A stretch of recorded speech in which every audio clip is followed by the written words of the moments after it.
Anyway, we have gathered here to hopefully watch a successful playthrough of this beginner sorcerer, this beginner Blackwater cocktail sorcerer through the ultimate difficulty, right? We have finally arrived at the real game, and we have left behind tutorial, we have left behind extended tutorial, we are playing the actual game now, right? So to say.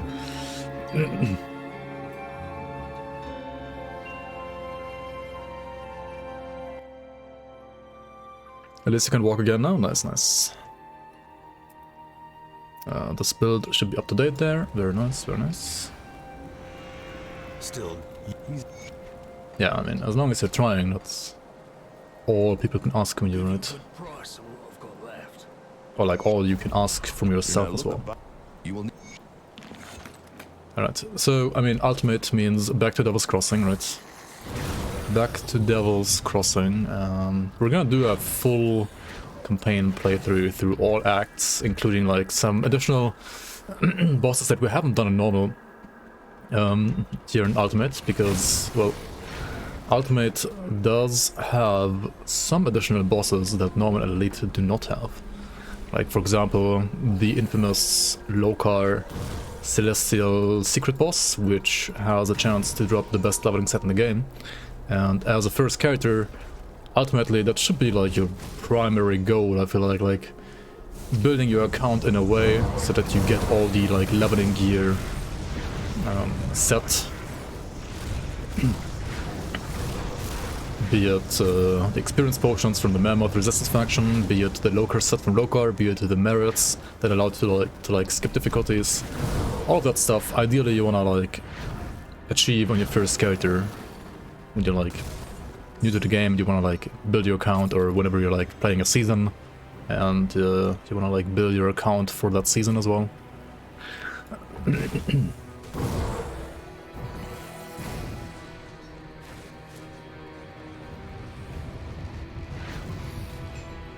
Yo, wide enough, welcome on, welcome on. You can also like try to push a character for like Crucible records or like Shattered Realm records. But usually that's... I mean, you can try on your first character as well, sure, but it's usually gonna be like a very optimistic goal to do that in your first character. Ever, I think. It's kind of unrealistic.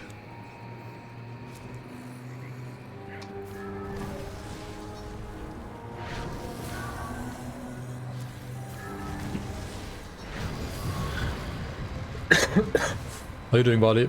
Still enjoying the LE patch, I would assume? I mean, I'm gonna play it some more as well, like when it actually releases, I feel like. Currently there's still like kind of like too much content for me like to do in Grim Dawn. Like, not necessarily that I don't know the content, I mean I know the content, but like there's like too much content to produce for me in Grim Dawn still, and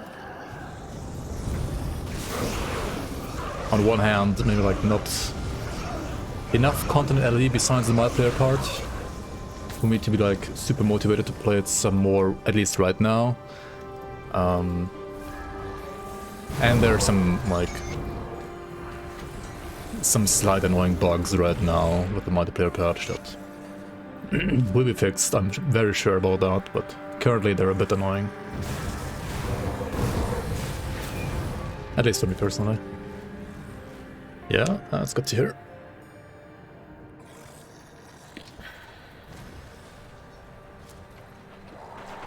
It's probably possible on some builds to do super boss on the first character. I mean, yeah, definitely.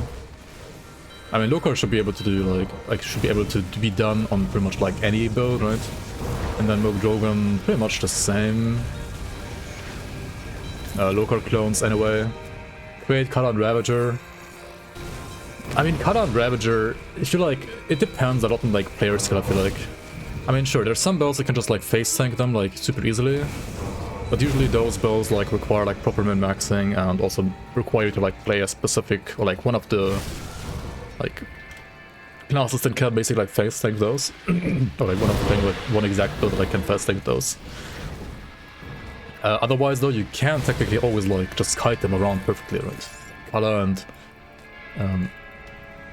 Ravager can be kited So if you're like good at kiting and or you're playing a build that's like good for kiting, which this one kind of would be, I guess, and then you could also like clear those bosses. The desync lag from splitting up inside a mono, for example, is annoying. Yeah, for example. And there's other stuff like getting randomly stuck like after leaping on a Primalist and stuff like that, or like getting randomly stuck after like lunging on a Sentinel. It just doesn't feel quite as smooth as it used to before the MP patch. So they need to like bring it back to where it was before when it comes to those abilities, in my opinion. And once they do that, sure, I'll play it some more. Yo, more day, welcome on. Yo, Ponky, welcome on. How you guys doing? You would be interested to see if the Sorc can actually do that. I mean, we all know that like with gear at least, you can push Sorc to pretty much kill all super bosses, right? Like including Crate and so on. Like, it is a very good like boss killer class overall. Because Arcanus is like pretty good at like dealing with bosses if you like use notification mirror properly.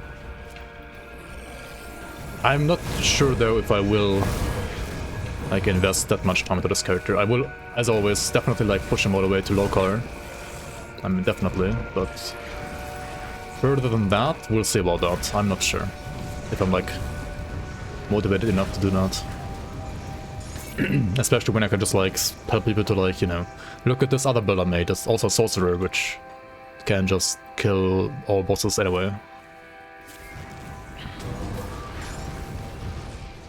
So we'll see, we'll see.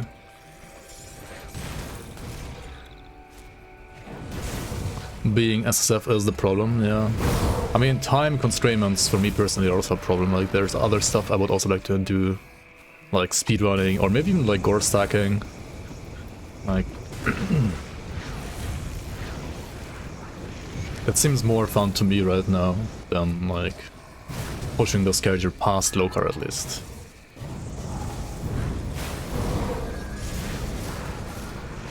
Gore stack Omega lol. Honestly, I mean, it is a meme, of course, but it's also like an interesting challenge. It's not like the worst challenge there is. I kind of like the idea.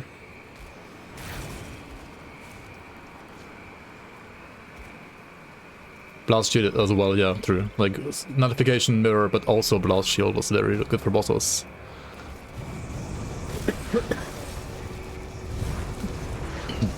And like generally like all the demolitionist abilities being very much like throw and forget and run in circles. So, oh, it fits a kiting playstyle pretty nicely. Yo, Tarnish, welcome on. Spread the propaganda, I approve. So there's a shrine in this cave, obviously, as you know, but I already have all the points, so... I mean, I should still do it, right, for like blueprints. Yeah, let's still do it, right? Like, I mean, you gotta stop pretending that we're doing SSF. We gotta like actually play SSF as you would usually play SSF, like first start, fresh start, whatever you wanna call it. Solo self-owned, fresh start, beginner friendly, whatever. You would always do the shrine here, like, because of blueprints, right? Even if you do already have all the devotion shrines, like points rather, you still wanna do the shrine because it costs nothing. And gives you loot and blueprints, ideally, so yeah. You always want to do this. You never want to skip it.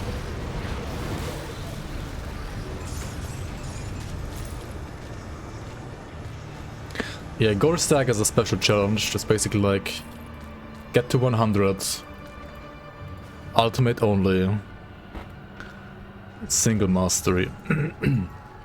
And I would say also like usually do like SSF. Like no shared stash, no blueprints shared. I know like some people say like blueprints shared is like kinda... Nah, I think like if you gore stack, you should gore stack without like shared blueprints as well. Like you reset just everything, like you would usually do for SSF.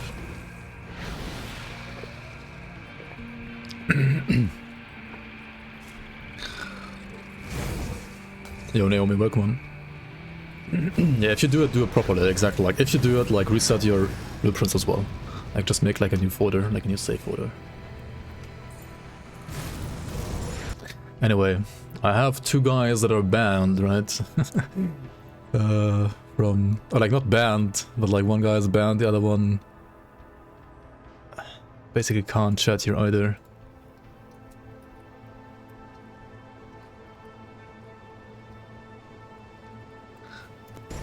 So... I tried to like read it one Discord channel I have as well, but maybe. Yo, Bob's, welcome on. Can I ask a very important question? Sure, go ahead. Go ahead, go ahead.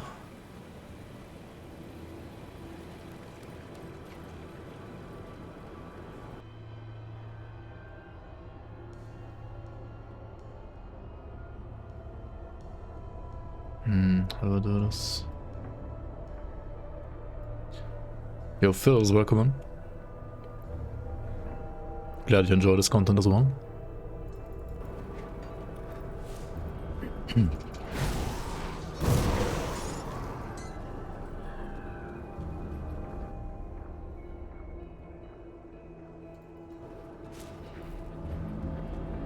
And yeah, I mean, thank you for watching. If it wasn't for people like you watching, then probably wouldn't be doing this anyway. Like, I've done so many SSF fresh starts already. I mean, it's fun every now and then, honestly, like, I don't mind it too much.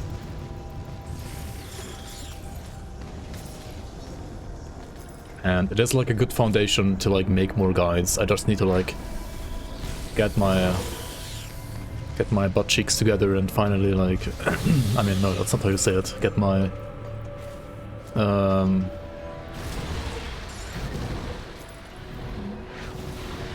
like just do like more beginner guides, right?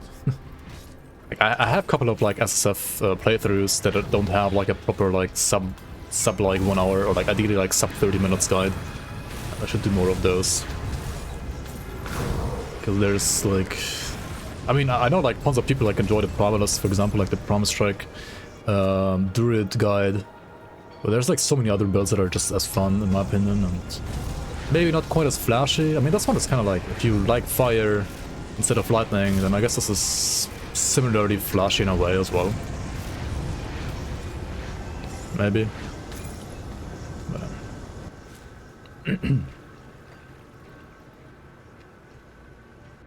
Your old friend lived in Germany.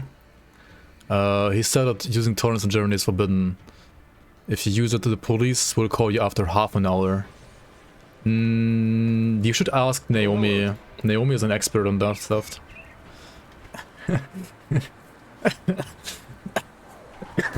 Sorry.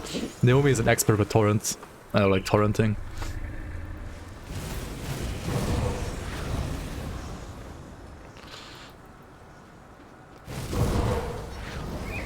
I mean, it is somewhat risky, but I mean, I haven't done torrenting in a long time. Like, I did some like some point ago, but I stopped doing that. That's, I don't know.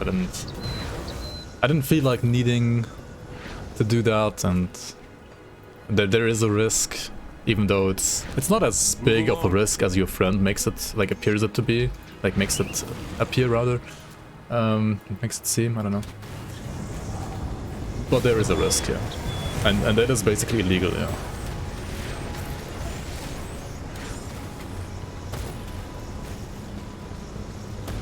Yeah, they have like spyware, for example, so they have to catch you.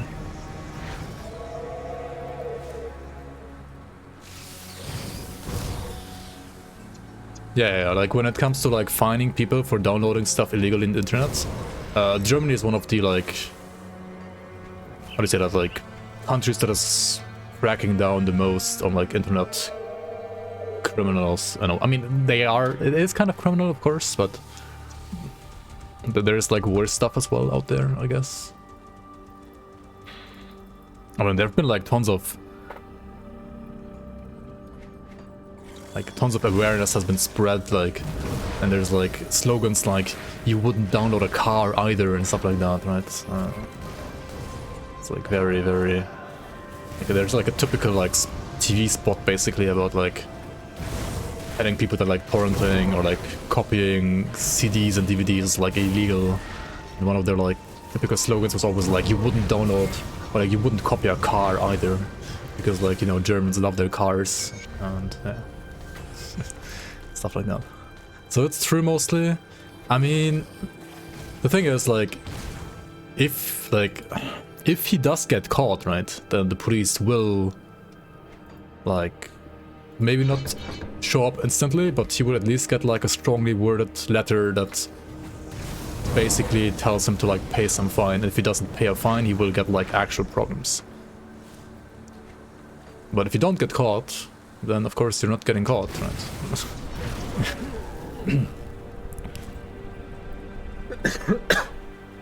But there is a like there's a chance, yeah. Yeah, don't forget protection, guys. Don't forget protection.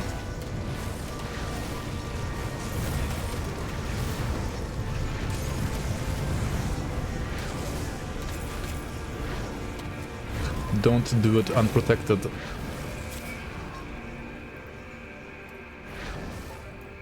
What a NordVPN ad.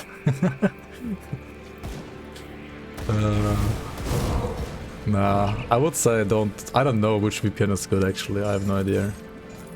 NordVPN is the one like very aggressively like advertising themselves all the time. I have no idea if they're actually good or not. I mean, if something like is like advertising itself that aggressively, I would say it's usually not that good. Or like definitely overpriced probably. Well, I'll be... There's probably like better out there. Or get like more value for your money. Yeah.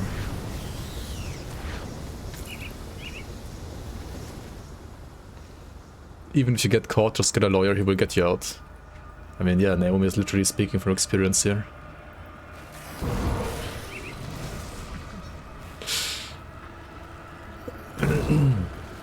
I mean, it was less money for the lawyer than for the fine, I guess.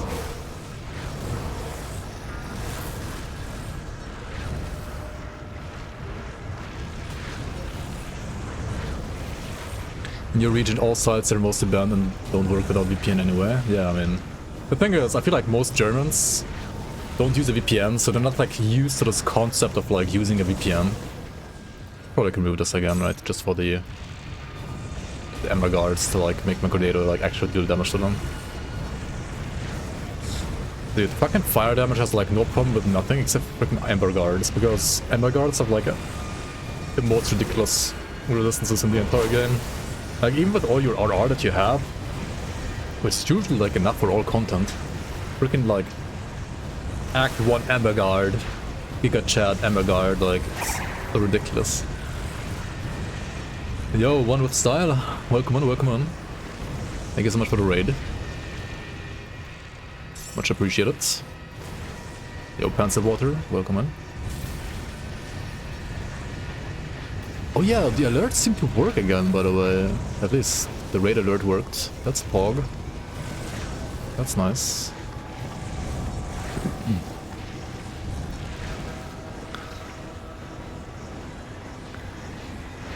Oh my god, dude. Can this thing like die? Maybe this year? Do I really have to like take this off? There we go. Smacked. Just in time for another 40k follower spam. Yeah, I got follow botted the other day and I had to disable alerts. I mean, not the other day, like the other week rather. And then I wanted to re-enable the alerts again. And it just didn't work, like, didn't work for like 3 streams straight. It was so annoying. You sent your friend H-word meme in Germany, can't open your country? Oh. Oh, that guy? Yeah, that guy is not something you should be able to... what is this? Oh god, lost all my buffs. Hey ho, where would you farm for Nature's Avenger set? I want to try out the recent Wonder build, thanks in advance. Decent, he says. It was absolutely broken in the past. I mean, it's a bit worse now, maybe, but I mean, still, like, really good.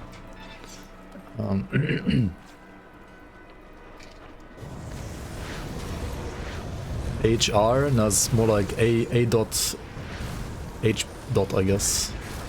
That's HK rolling. So yeah, about Avenger Set, like where would I farm it? So Avenger Set is a random drop blueprint, right?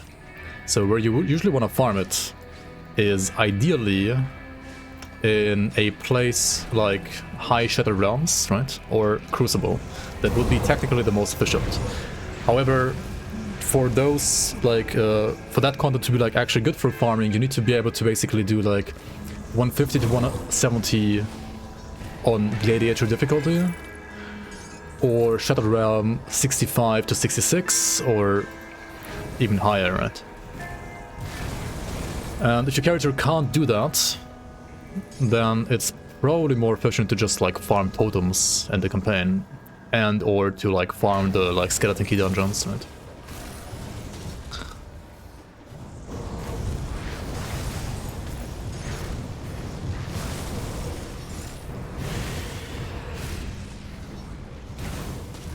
Yeah, they delayed the next PoE League, unfortunately. It's especially unfortunately like for us Grim Dawn people, because it gives us like a little bit of a smaller time frame for the next Grim Dawn League as well, which ideally should be out like at some point in maybe like late April or like early May maybe.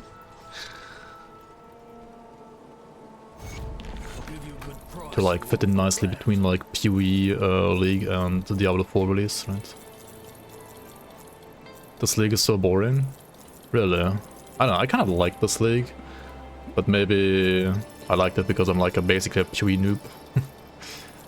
So it felt like decently approachable to me. But maybe it was like too easy for like hardcore gamers like yourself. And also Ruthless, I mean, yeah, Ruthless was like fun at first until you realize they made it like just tedious and not actually like hard, like fun in a way that it's like hard, but it's just like tedious. I don't know. At least it felt like that to me.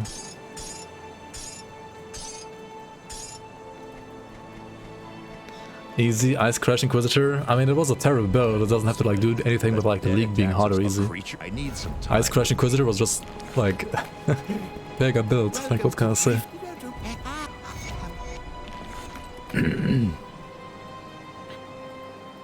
Should rage at Xantai for Grim Dawn 2. In my opinion, what's the best single class? The best single class, I mean, probably Soldier. Or Oathkeeper. What do you want? Ah, I've been expecting you, human. Yo, thanks for the sub. One with style as well. Welcome into the Bloomers. Much appreciate the support, and hope you're gonna stick around a bit longer with Grim Dawn than you did with maybe some other games that you played in the past. I don't know, what's your like main game? You seem to be like, at least from what I like caught from your stream, it seemed more like you're maybe like a variety streamer.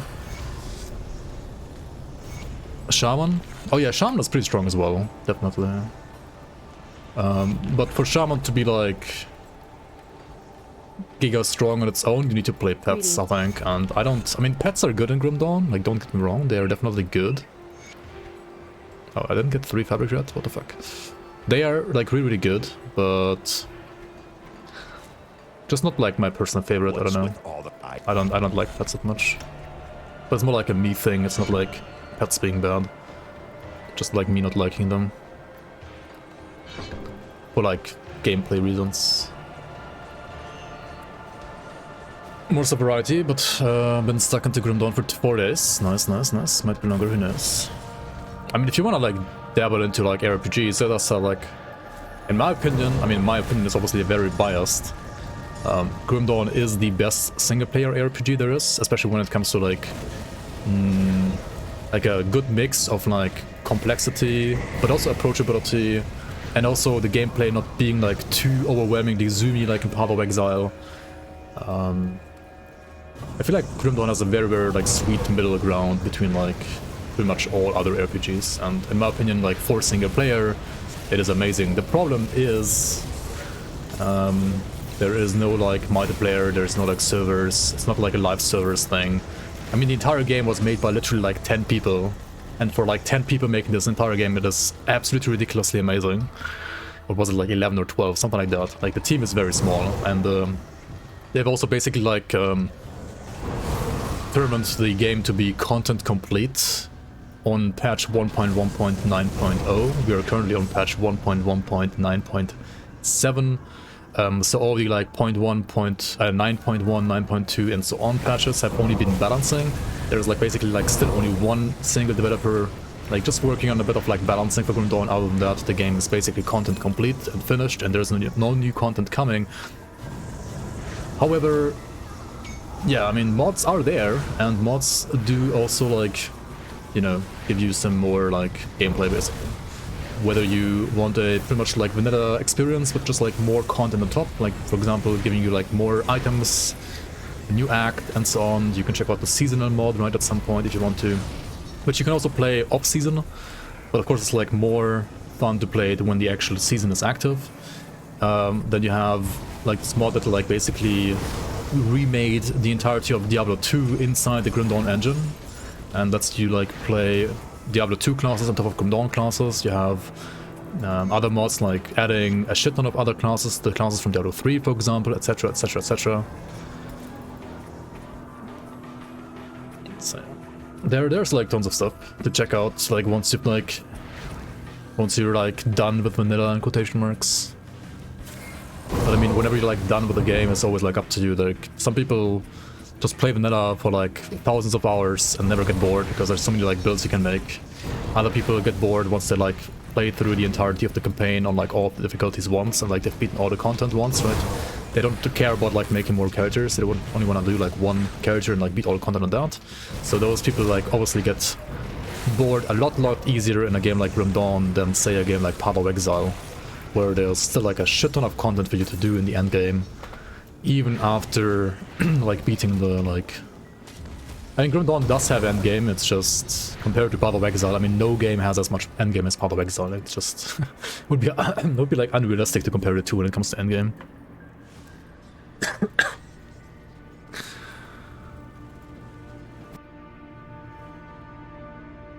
What about followers in games? Followers a solo option? You mean like in Diablo 2 and 3, like followers? I'm personally not the biggest fan either of them, to be honest. And I'm kind of glad Grim Dawn doesn't have that mechanic.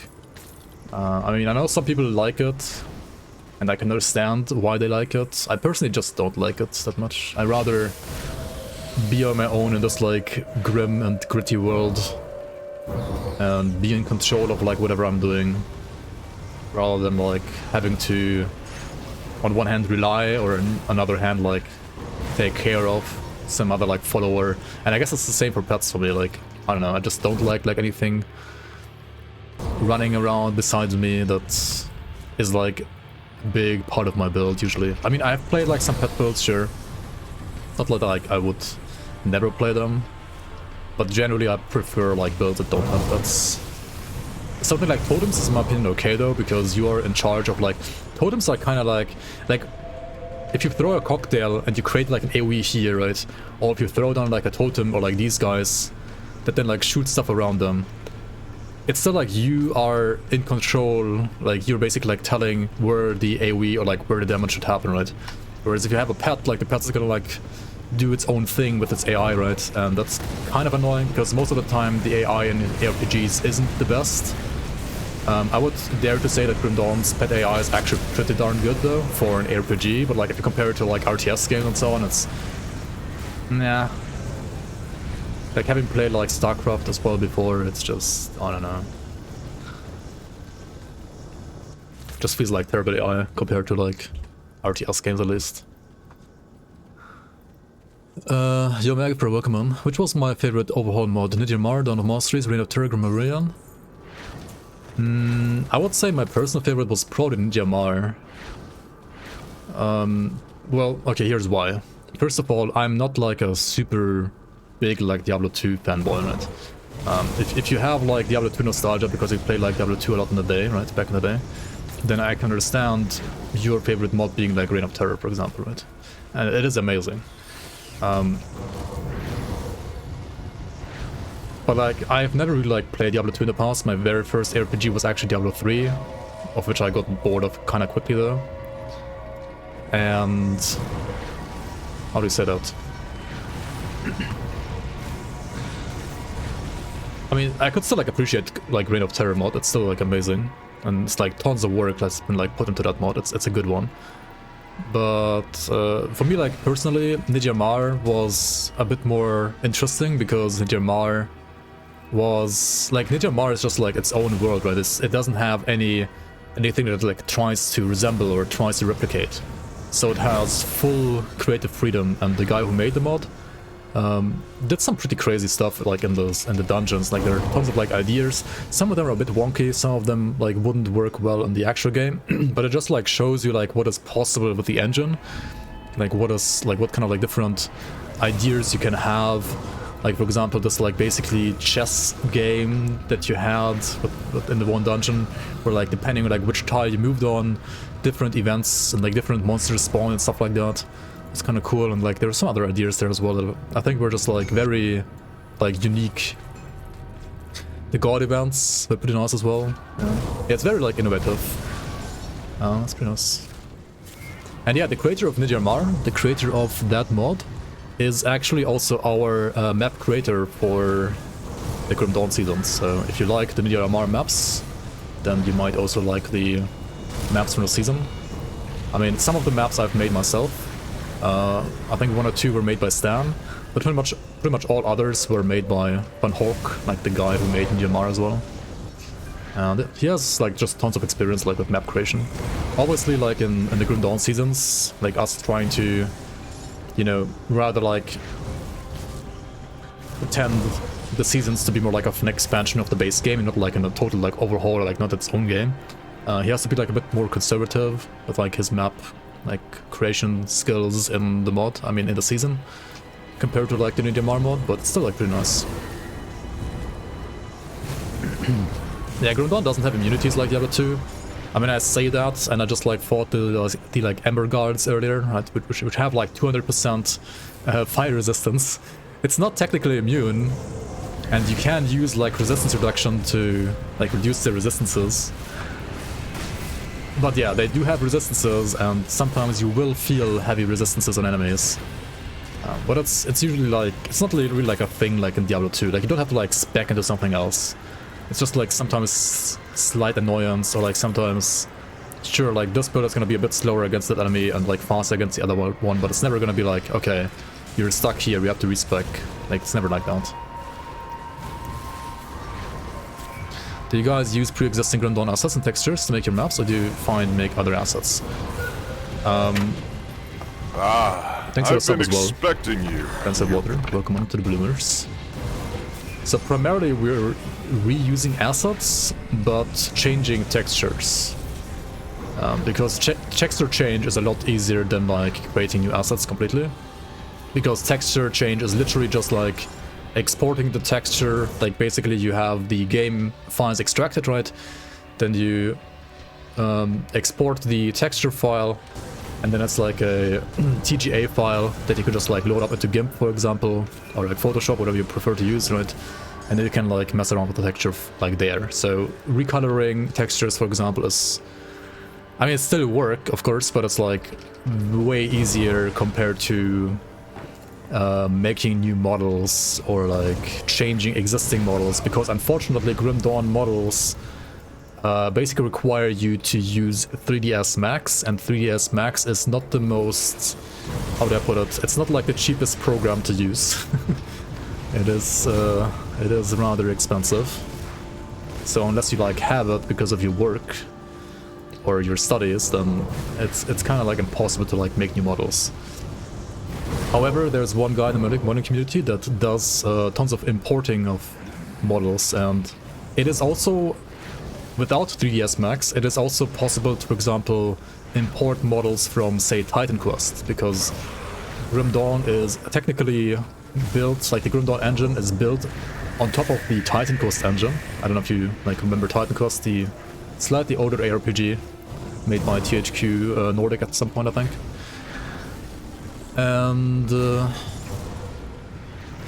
yeah, you can basically like use models from Titan Quest as well, like import them. I mean, it's still like work to import them, but it's way easier than like importing it from other games.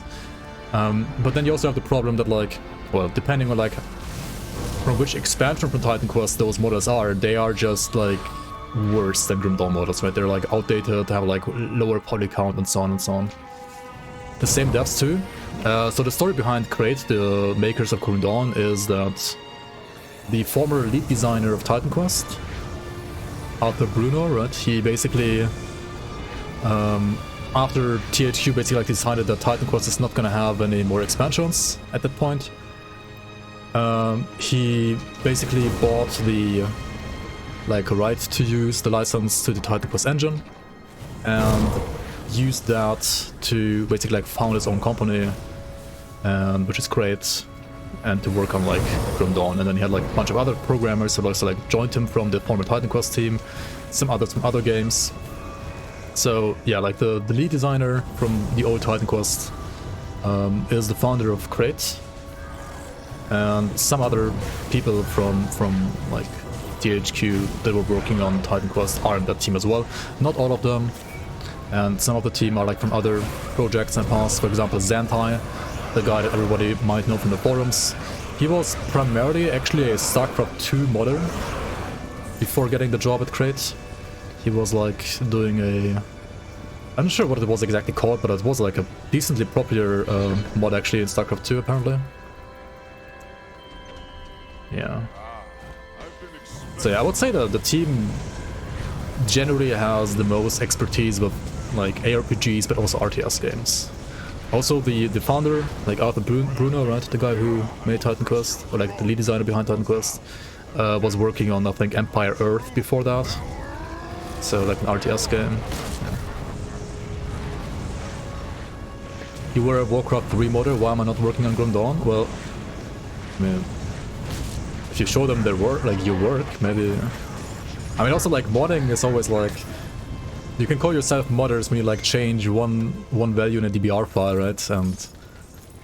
Or you like do an entire like new system in a game. Like modding can be a very like broad definition, right? Like what is a modder? Like you modded something, I mean, okay, cool, like you change the value in one DBR file. I mean, that doesn't really like make you a proper modder, right? You were great as well. Nice. It's one thing to recut an asset, it's another thing to create an action asset. Yeah. I mean, to create like assets, you have to be basically like a modeler, right?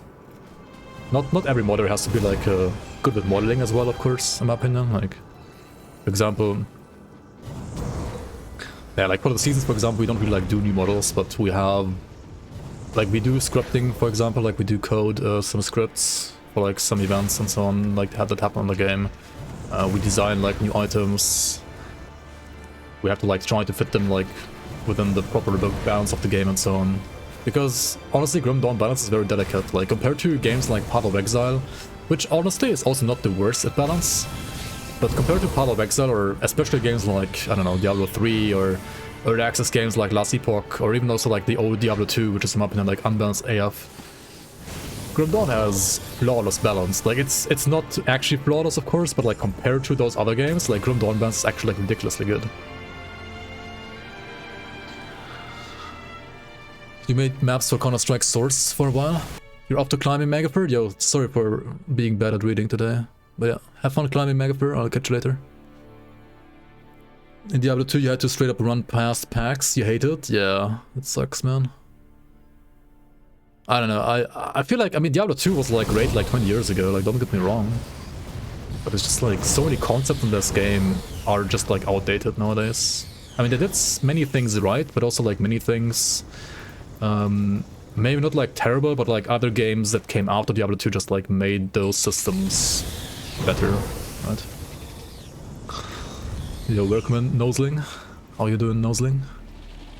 Are the Guardian considered pets? I mean, technically they are so-called player-scaled pets, yes.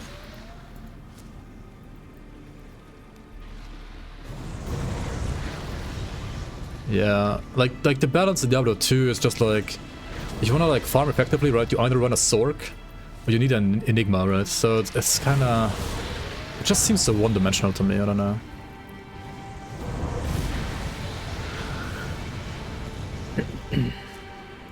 Yeah, it becomes stale, I guess, as well. I mean, Diablo 2 has like good item chase, I guess. And people always like praise the game for good item chase. Grim Dawn does have item chase as well, but Grim Dawn is a bit more generous with its drop rates, I would say, generally. Unless you wanna like farm for the perfect, like, triple rare green monster frequent, right? Then you actually will have to chase for a long time. But the thing is, you don't really need those items. Right, it's more like a cherry on top. It's not like a necessity. Oh my god, time for Tetris. Oh, without ring.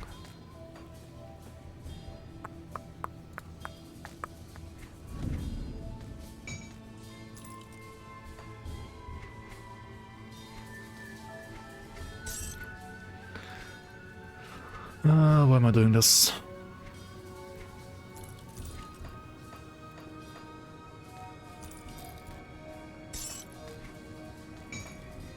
Just like pick one more item up. Hashtag worth it, right?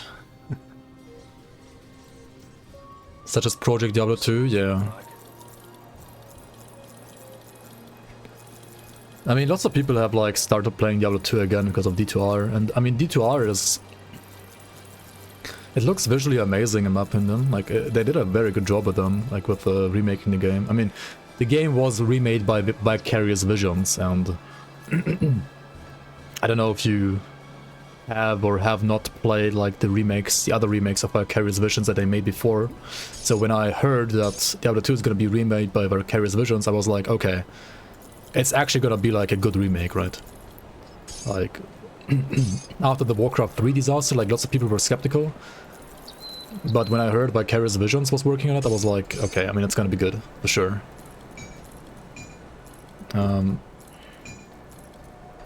The problem is, though, the gameplay is still the same, right? They have changed it up a bit now with like the last season, I think. But when it released, it was literally the same gameplay. So to me, like the graphics wasn't like the only problem for me when I played like Diablo 2. I knew the gameplay also feels outdated to me personally, and not gonna be like that fun. So like not fun in the long run at least. So I knew I don't have to like buy it anyway, because it's like the same game. Sure, it looks great, but it's not like the same game.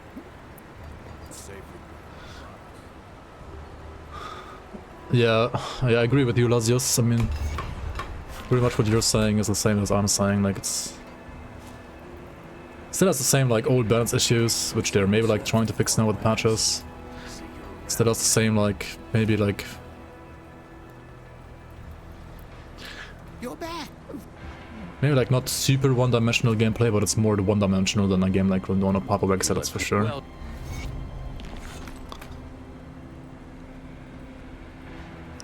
A near perfect Diablo 2 would be a fusion of part of Diablo 2 and D2R, yeah. Good. One of my that's good work there. Is that the Warden's defeat? So you must be the I've never played PD2 actually. I should maybe at some point. What do you have, Median XL? Yeah, Median XL is also really good, I've heard. Like people speak highly of Median XL as well. Median XL changes the game even more though, right? Or which one was it? Like part of Diablo 2 is more like a slight rework, and Median XL is just like major rework, right? Yeah, it's like two different almost. I've not played Slowmancer. I have personally never played Slowmancer, no. I said it's cool earlier, like in other streams, because I know people that have played it and I will watch it a bit. But I've not played it myself yet. I do want to play it at some point though, yeah.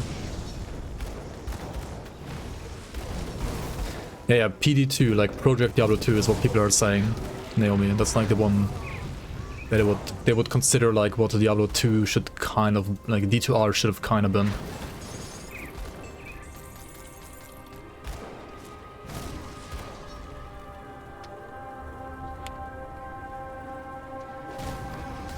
If the content is good, you shouldn't have to care about gear at all. The amount of content shouldn't have any influence on drop rates. How does that change anything? Did never play Diablo 2 content with low drop rates? You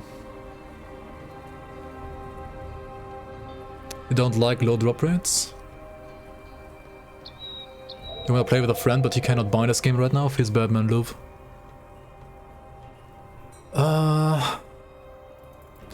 I mean, I feel like I don't mind there being like one or two like super rare items. I feel like you wanna always have like a nice mix of like hard to get like chase items, but also like lots of approachable items that you can still like target farm and you don't have to like spend too much time on them. I kind of like the triple, like the monster frequent system because of that in Grim Dawn. Like to enable a build, right, you just need the monster frequent. And if you want to play the game, like the build with good gear, you don't need like the perfect monster frequent, you just need like a decent, like a good rare plus magic combination of affixes. But if you wanted to, right, you could still like try to farm for that triple rare perfect monster frequent instead. It's usually like not really worth it, because the power increases. I mean, it is there, but it's rather minimal. But if you really want to, right, you can grind for that. Like, you can put that as like your goal to aim for. But you don't have to.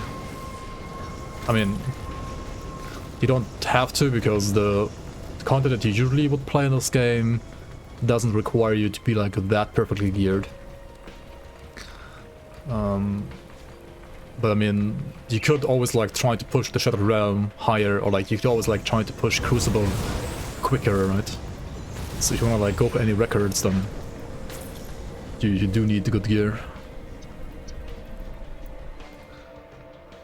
You like the idea of Shattered Realm Great Rifts, where it's infinite, which pushes people to create builds the best they can. It feels like bigger numbers for the sake of bigger numbers. I mean, what Crate has done is that the loot stopped scaling at some point, right? So if you like greater numbers, right, you can keep going. But if you just care about like loot efficiency, like items gained per minute, then you don't need to proceed, right? There's like a definite max, basically.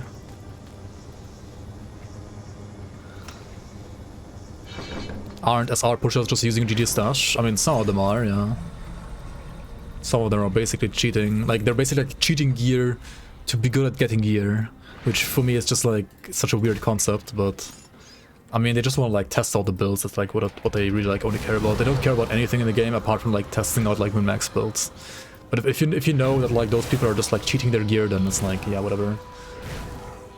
Like, let them do their thing, you can do your own thing, right?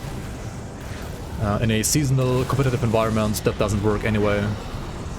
Like, there are, how do you say that, like tools in place that prevent that kind of cheating and like that automatically like bans people from the ladder and stuff like that, so you are protected in that environment. And other than that, I mean, Grim Dawn is not really a competitive game anyway, so like, who cares, right?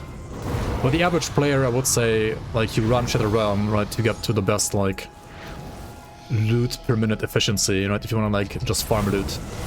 And for that, the best is to do Shattered Realm 75 to 76. There is no need to push higher than that, like literally useless to do it higher than that. But if you want to, right, if you want to like test the limits of your build and you don't care about the loot, then you can push higher. I saw your link, Conlan. I don't know, you're gonna stick around for longer, I hope, right? If you don't mind, I will check it out later, if that's fine for you.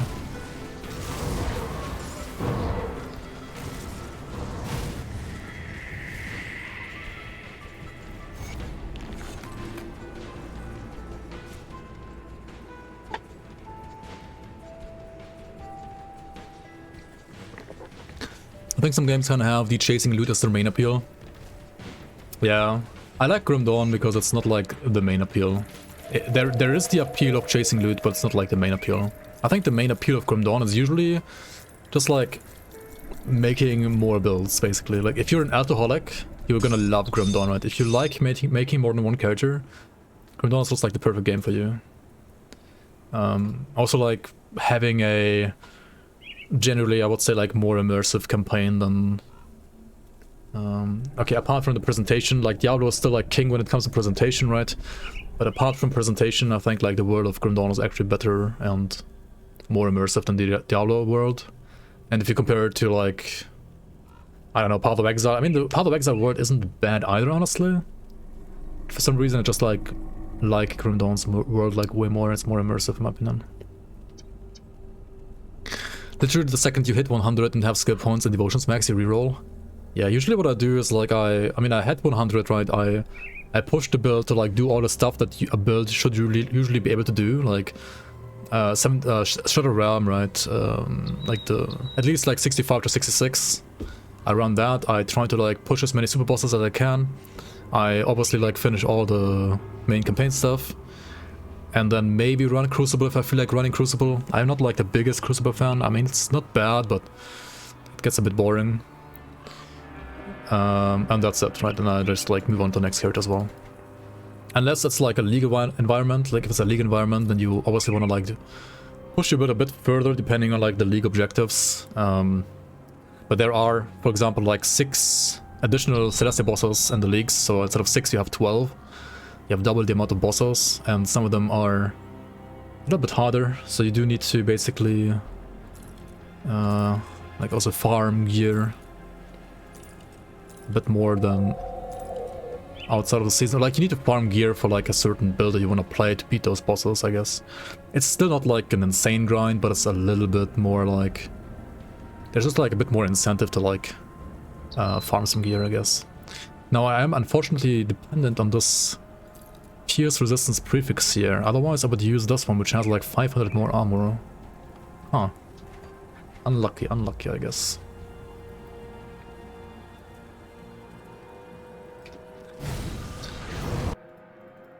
You had closed beta access to D4. Felt great to play, but honestly had no idea what was going on lore-wise. I'm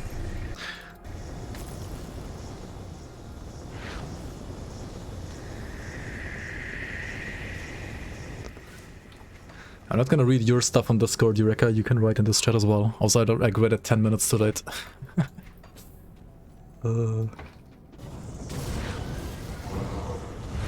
I mean, maybe the lore is good, but it's like a bit harder to like get immersed because of the open world. Not sure. Maybe it like depends like how much you're like looking and like looking for the lore and like paying attention to the lore. Not sure. Just felt like you were running around ganking mobs. Yeah, I'm always like also afraid that like, I mean we all know that Diablo 4 is gonna be somewhat similar to Lost Ark. Hopefully not too much. Alright, for Balthazar here, you do want to make sure to probably just like preemptively mirror up, because this guy can hurt a lot. And if you do mirror up and you like basically tank his first like Blade Arc plus Force Wave combo, that usually also stuns you with your mirror, then you should be fine. If you don't do that, then he might hurt like a lot actually.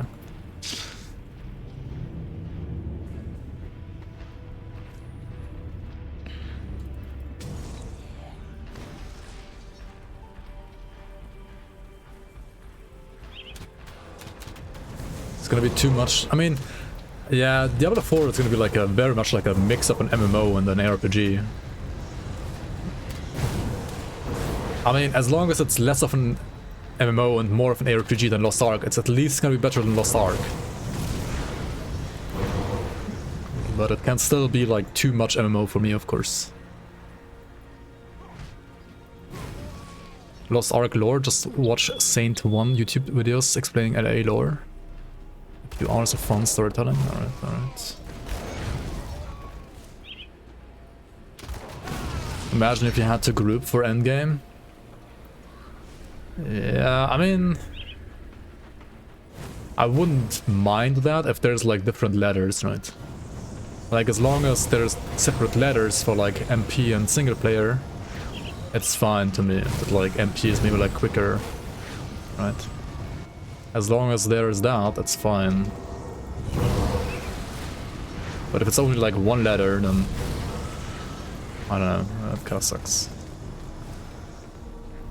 I mean, I wouldn't mind like playing in like a group every now and then, but I don't know, generally I think like RPGs are like the most fun single player.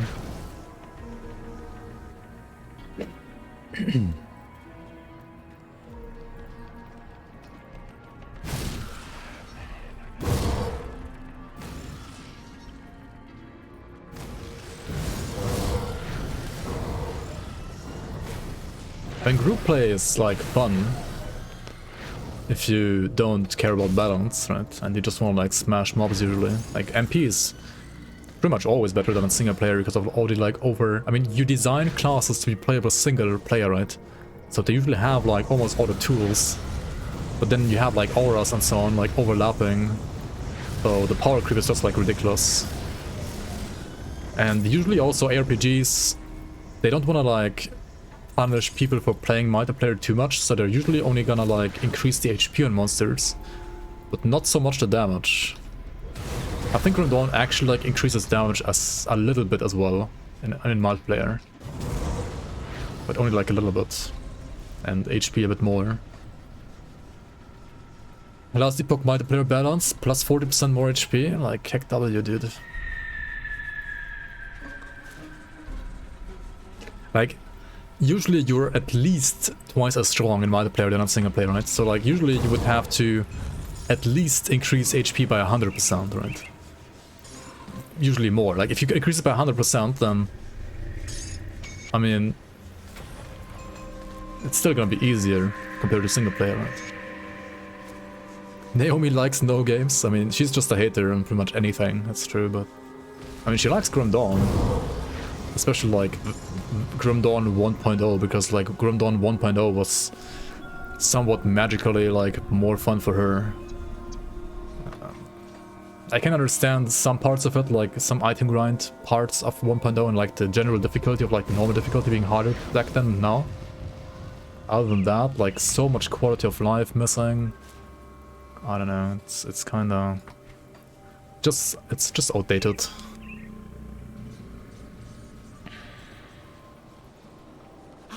Yes, oh, of course. There you, nearly a century ago. Yeah, Grim Dawn did have like its fair share of like power creep as well over the years, like with the expansions and so on, for sure, for sure. How's it balance? I mean, still better balance than like We have to hit them hard and fast. pretty much every other RPG, I think. But yeah, it's gotten a bit easy.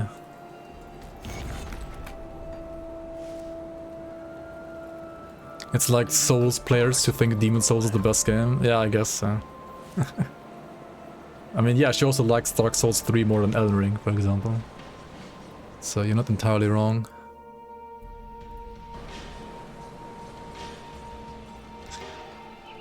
You hate it when people remove QL and say the game is harder because of that. I mean, Grim Dawn 1.0 is not only harder because of that. There are also other reasons that... Wait, what? I didn't find it or what?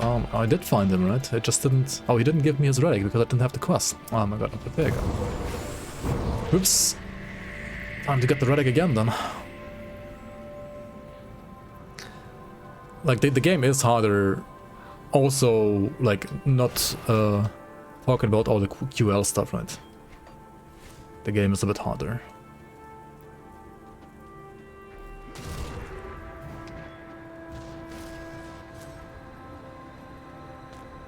Alright, we got it now. Yeah, devotions and items are just weaker in Grim Dawn 1.0, that's true. Like, the player is just weaker. Which obviously makes the game harder. Whether or not that's more fun is like debatable, but it is definitely objectively harder. The QL stuff is just like annoying to not have. Like, that's just annoying.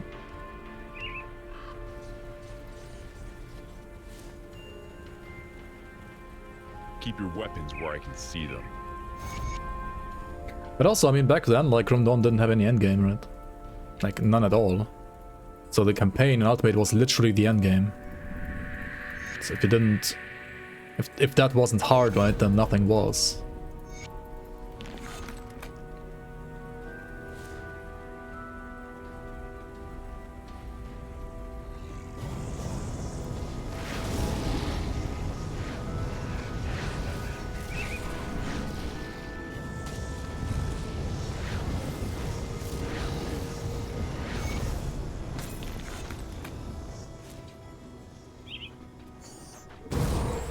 Yeah, there was no Mad Queen. There was no hidden path. Not even that existed, it's true.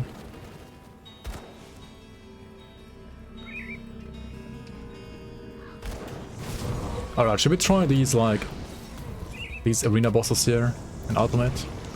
I mean, I guess we got kind of lucky with this easy one. If you get the stun jacks Aldrich, like, he can seriously fuck you up in Ultimate, like, no joke. You have to be really careful with that guy. If you meet the stun jacks version here.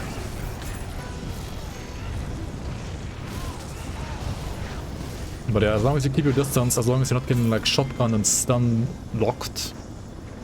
So please check out your stun rest before like going here.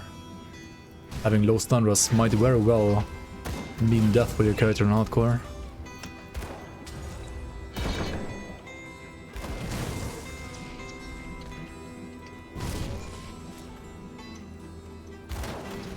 I mean, the hardest content was literally what, like Bastion of Chaos, right? I think Bastion of Chaos was there in 1.0.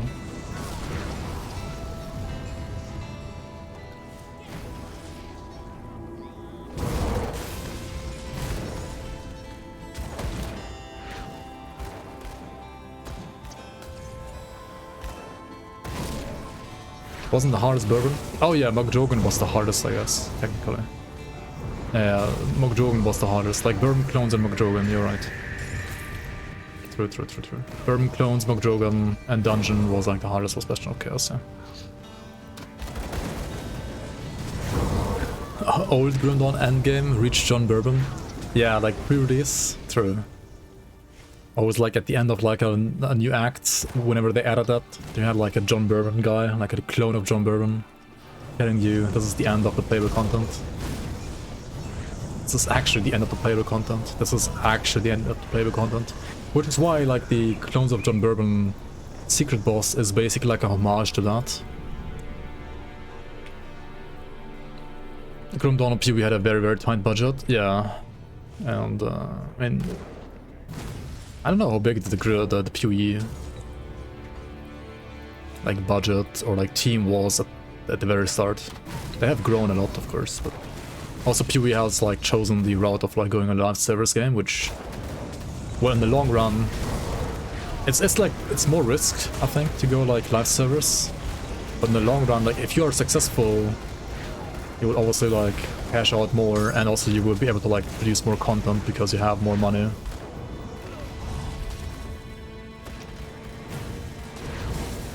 Early PoE's hardest boss was Malachi. Wait, wasn't that like Piety actually at some point? If like Act 3 Piety?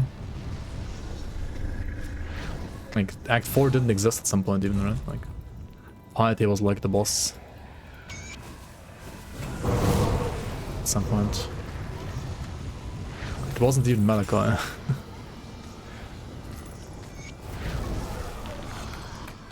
But I don't know, I haven't played like PoE back then, like I don't know, like if that was like still beta and like when was Malachi like the actual boss, I don't know. Hardest boss used to be Wild over Soul, used to be, I guess, yeah. You could go down or like back with patches more and more. Maybe like with release the hardest boss was Malachi, yeah, I guess, I don't know.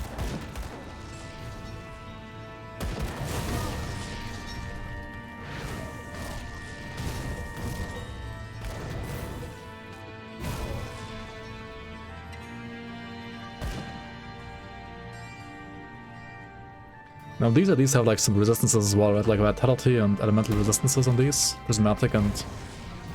like Prismatic Prefix always gives you Elemental resistances, Preserving always gives you Vitality resistance.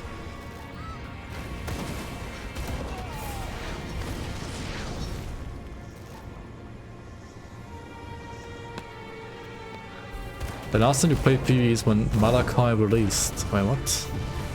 Oh shit. Ancient PvE gamer right here.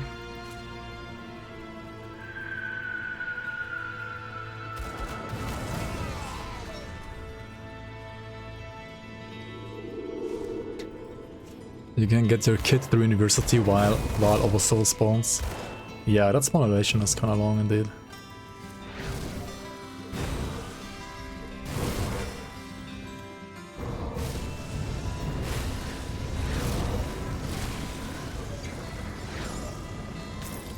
Oh, what is that? Nosferatus. Oh. A pet item belt. A pet belt. Disgusting. Pet belt.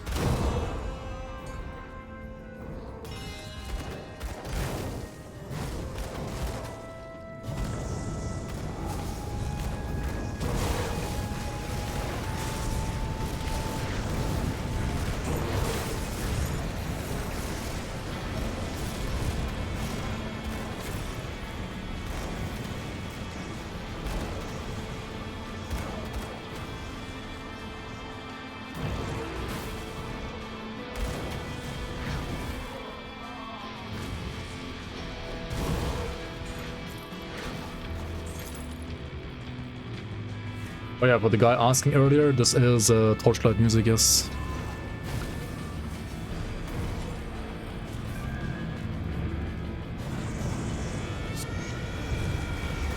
Oh, fuck, what am I doing? Why am I nullifying right away? I'm an idiot, right? Oh my god, you want to nullify when he drops the... when he uses the bubble, not before that. What am I doing? I'm trolling, holy shit. Ah, shit. Oh well. Monka. I mean, we're still fine. It's just Cronley, right? It's just Cronley. I know it's gonna take 5 seconds longer. Exactly. 5 seconds of my life that I'm never gonna get back, dude. 5 seconds of my life wasted.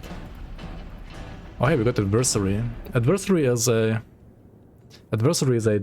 decent item if you wanna play grenades. Actually, I guess the non-mythical one isn't even that great. The mythical one is really nice if you wanna like play a fire grenade build. I played a shield breaker with the mythical at some point. That's pretty good. Can also work on like different classes, I guess. But yeah, I think like it's mostly good for shield breaker, I would say.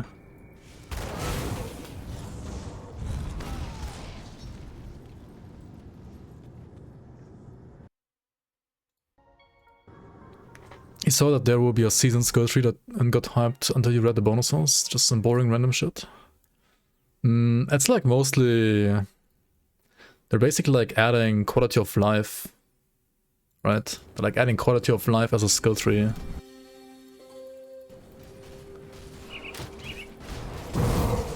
For mostly more zoom.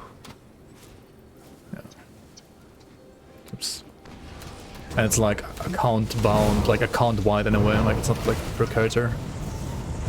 And there's stuff in there like ignore all item levels, right? So you can like use a level 1 item at like level 1, like you can use a level 100 item at level 1 rather.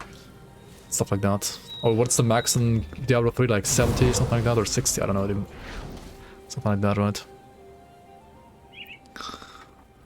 And then there's like your pets will now automatically like salvage all your items and stuff like that. I mean, it's quality of life, right? It's cool, I guess. Like that stuff is actually maybe like not that bad. I love like 15% more damage, 10% reduced damage. Yeah, that stuff is just like... yeah, it's kind of bland indeed. Like compared to the like ignore all item levels or like make your pets pick up stuff and instantly dismantle. Like that stuff is kind of at least interesting and like cool in a way, I guess. The gem of ease was already a thing anyway. Alright. They just like put something that's already in the game on that tree instead.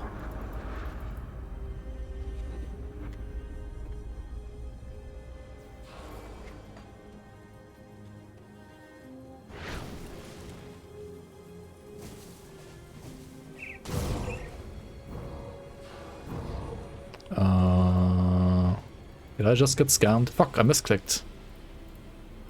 Okay, I mean, might as well like rescue them. If they really scammed me and I didn't get to kill them, might as well save them then, sure.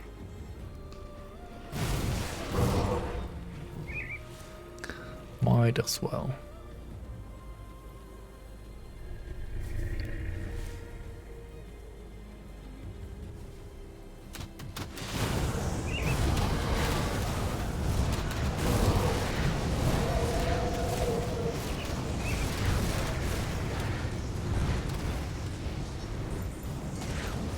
Can you imagine 28 seasons of the same golden rift spam with not any variety at all? KW.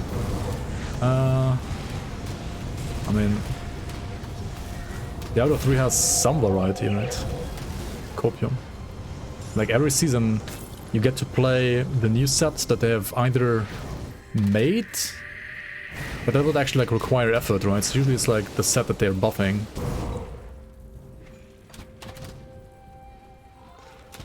Like, what do you mean? Isn't that like variety enough? Wait, it's not? How? Huh? Wait, what? Wait, you're used to like actual content from games like Path of Exile? No, we don't do that here in Diablo 3.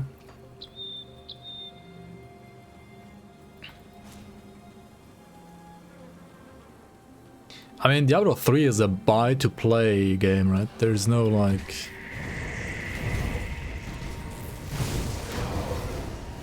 It's not like Path of Exile where you buy, like, MTX all the time.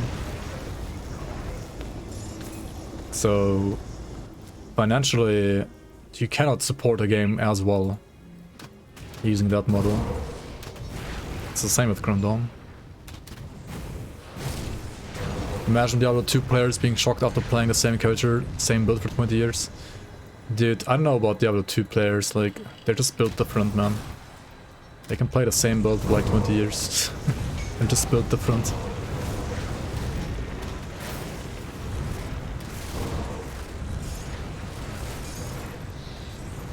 Yeah, Diablo 2 is like horrible balance. I think it's gotten better now with the actual like D2R patch. But it was horrible balance before, yeah.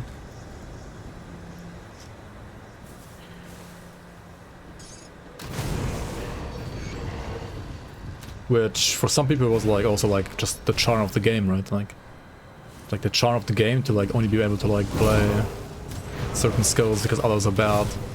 And it's like kinda, I don't know.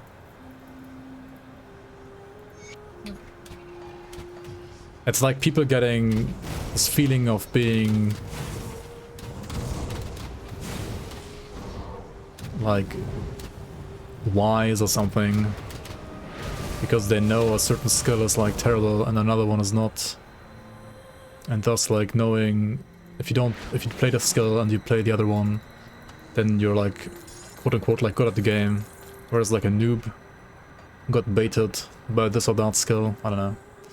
It's the thing is like it gets old really quick in my opinion. Like once you know, right? Like once you figure it out, it just gets old and stale. And then you have like skills that maybe like look cool, but are just like literally unusable, like pretty much ever, like all the time. It's just stupid. Like why even like have those skills in the game, you know? And they're just like vastly inferior to like pretty much anything else at all stages of the game. Doesn't that also exist in Grim Dawn? I mean with like Kaeler's Tempest and Penetlis? To a degree, yeah. I don't know like how viable you can make those other skills on Diablo 2 with like items. I mean Grim Dawn has like so much item power. Drain Essence. I mean, skills like Drain Essence and Kaeler's Tempest and also, what's it called? Penetlis are actually like fine with items. But without items they're like absolutely abysmal. And the other thing also, I mean, you are right in a way, like some of these skills also kind of just, I don't know, kind of suck.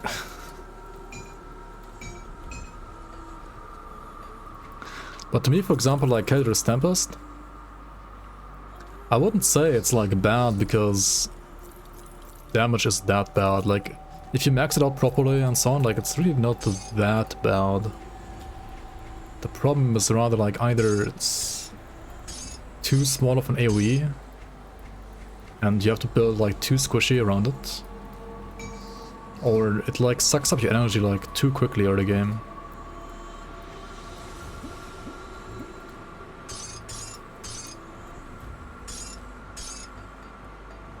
Put it to good use. Oops, that was a pot that I didn't want to press. Rest in peace, pot.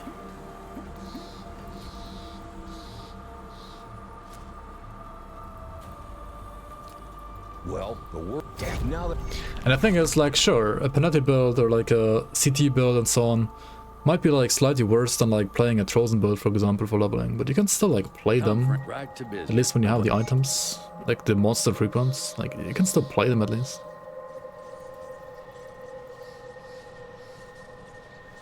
I don't know if that like works in Diablo 2. I don't know the game well enough, honestly, for that. Maybe just like tons of items you can like farm easily and then like enable some skills that are otherwise terrible, but as far as I know, that's not the case, but maybe it is the case. Somebody would have to correct me here. Yo, Crazy Smurf, welcome. In Diablo 2 you play like 3 builds. I mean, Diablo in general, like, doesn't matter if it's 2 or 3, has like, I feel like not enough builds per class. Like, not enough viable builds at least per class. Go to Diablo 2 streams, it's always the same build, like everyone is like running a Sorc, porting around, or like playing, I guess, like Hammered in maybe.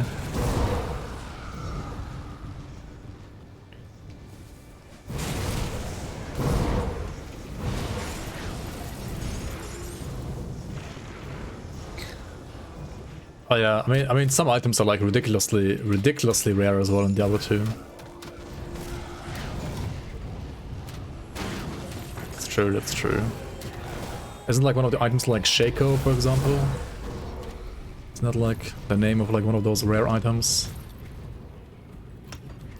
Like typical like chase item basically.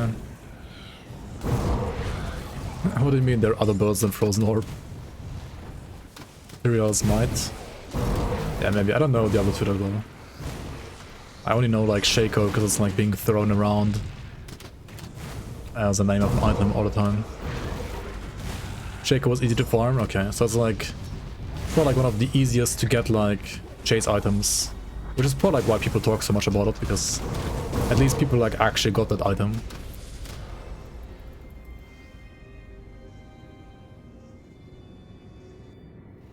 What's super lame in Diablo 3 is that you always need a set. I mean, okay, I understand that like RPGs in general, right, you're pretty much always playing what the developers allow you to play, right? Like, you cannot play a build that wasn't pre-designed in some way or form by developers, right? Because developers have designed skills, they have designed items, etc, etc.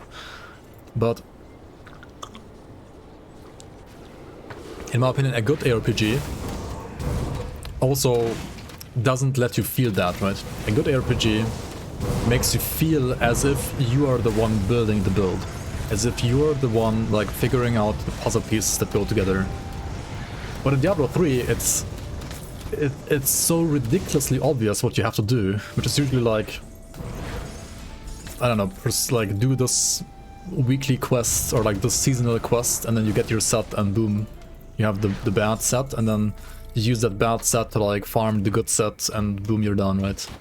Like, it's so ridiculously like mind-numbing when it comes to itemization.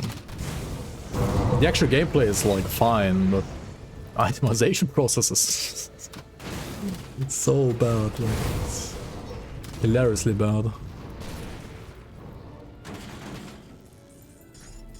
And why are the sets like the only thing you can use? Because yeah, set bonuses are the most insane power creep you will ever see, right? So there's just no other options. Like, you have one option. It's like, play the set.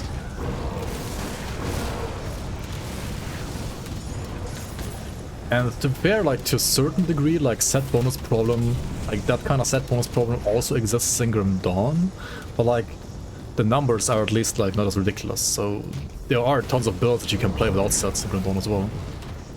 I just sometimes feel like some sets might be like also a tiny bit too powerful. But it's, you know, like, still the builds are like very close to each other. In Diablo 3, like, if you have a certain set, or if you don't have a certain set, like, you're literally like 1,000 times more powerful. Like, what the fuck, dude? How's that even like remotely like supposed to be balanced? I mean, it's not supposed to be. You're just like supposed to do whatever like the game tells you to do, and then you do that, and then you're supposed to have fun playing the game in the way that developers want you to play the game. And I don't know, to me that's just like shit design. Because it's not like actual proper RPG design, it's some kind of bullshit, I don't know what it is really. Just terrible. Found Griffins and Mang songs this season, well, luckiest season for you in 18 years. Are those like, I assume those also like names of like rare chase items in Diablo 2. I mean, congrats. I have no idea what those items do, but yeah, congrats. Seems like kind of a big deal. At one point, actual Thorns Crusader was 0 set items. And then they reworked the one set that nobody used, so that they made sure that literally every single build in the game uses sets.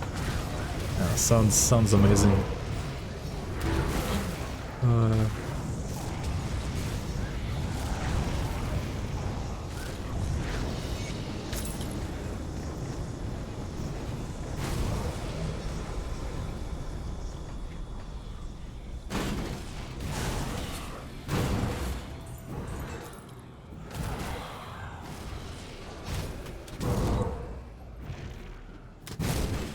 Worst part about Diablo 3 is you don't farm items, you farm bigger numbers, or the same item you got day 1. Yeah. And you get your set like kind of easily, right? And then you just have to like upgrade, right? Upgrade to like Primary Ancient or something like that. I don't even know. That's what I hear all the time at least. I couldn't get myself to like play Diablo 3 that much anymore. To even get to that point. I mean, you probably don't have to like play that much to like get to that point, but even like playing more than one day hurts myself too much.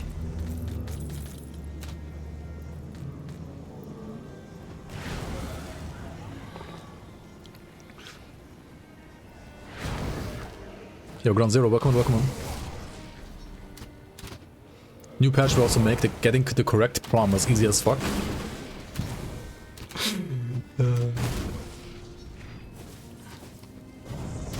I mean, at this point, like, I wouldn't even care, right? Like,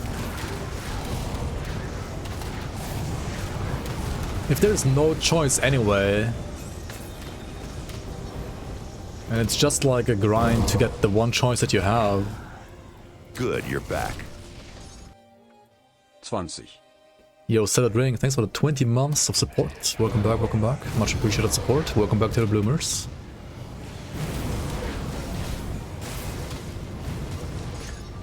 I mean, they're just like removing the one part that... I mean, people that like to grind love. Which, honestly... I personally don't... I know this might sound weird, right? Like, RPGs are a lot about grinding. But I don't really like grinding that much. Like, them removing that part of Diablo 3... I don't even mind that much personally. I mean, first of all, because I'm not gonna play it anyway. Second of all, because if I was playing it, like just mindlessly like grinding to the one option that you have isn't really like super engaging to me either. Yeah, there's a thing of like that's like reasonable amount of grind, in my opinion as well. Like reasonable amount of grind, like a grind that like still kind of like respects your time, but also makes you feel like you have worked for getting that item, right? There's like a sweet spot, and I mean in general, like for me personally, Grim Dawn does that like generally pretty well. But yeah, some people lack chase items a bit in Grim Dawn. But also at the same time, there are like triple rare green items that you can't technically chase, so there are chase items in the game. There's just like no chase legendary items really.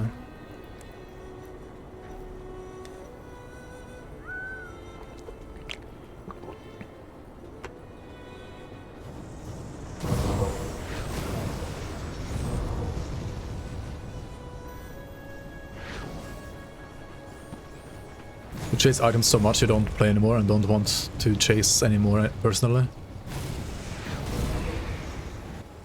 Yeah, I mean, like, chasing is just gonna make you burn out as well. Like, sooner than not chasing, I guess. I don't know.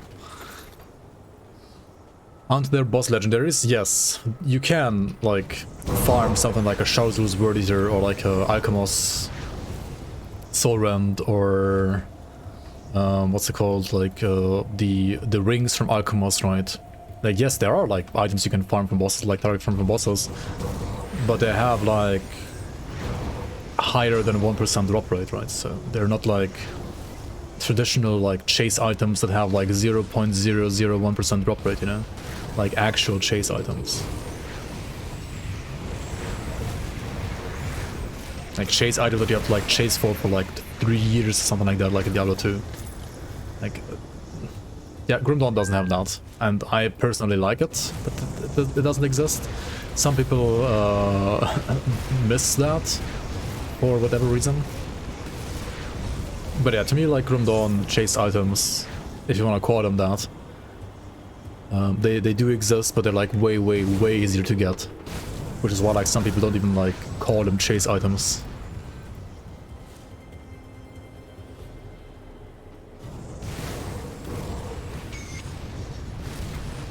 But I mean, even if you got the item, right, you could always like try to farm for like a better roll, as the Rekka said, yeah. Like, there are still, like, if you want to grind, right? If you want to grind, you can grind. If you don't want to grind, you don't have to grind. And, I don't know, that's just, like, what makes Grim Dawn so nice for me. Or, like, to me. Like, there is grind if you want it. But if you don't like it, you don't really have to do it. You have to do, like, a certain amount of grind, of course, but not, like, the ridiculous kind of grind.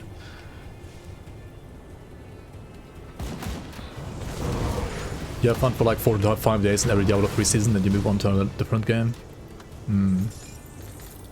I don't know. It's 4 to 5 more days of fun that I would have, that's for sure. But yeah, I mean, I understand it, like the core gameplay, like it does not feel bad, like the smoothness of like skills and so on is still like pretty good. The graphics are honestly kind of dated by now. I mean, I say that while playing Grim Dawn, but honestly, in my opinion, like, Grim Dawn looks better than Diablo 3, like, not even kidding.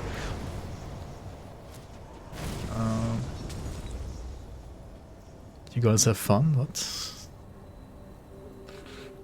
The only thing in Grim Dawn that will never stop to bother you are the bad tooltips. Yeah, some of them are a bit, how do you say it, like, cryptic. The problem is, like, the game or the engine, like, can't display some stats sometimes properly. So they had to, like, put the explanation of some skills into the description of the skill. But they also always wanted to have, like, the description feel immersive. So sometimes you're wondering, like, okay, is this like a cosmetic description, or does it actually have, like, some hidden mechanic inside it or not? And the only way to tell is basically to, well, test it out yourself. And that can be sometimes very annoying, yeah, I agree. It doesn't happen, like, too often, but it does happen enough so that you notice. Yo, Heaven Workman.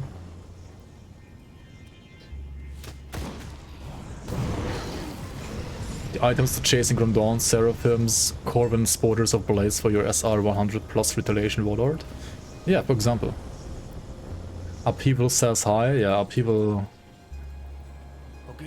mechanics are just not explained, yeah. Like, just figure it out, right, lol. I feel like the developers didn't even know themselves how it works.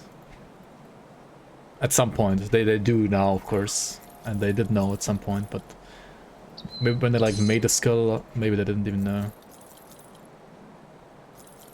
Not sure.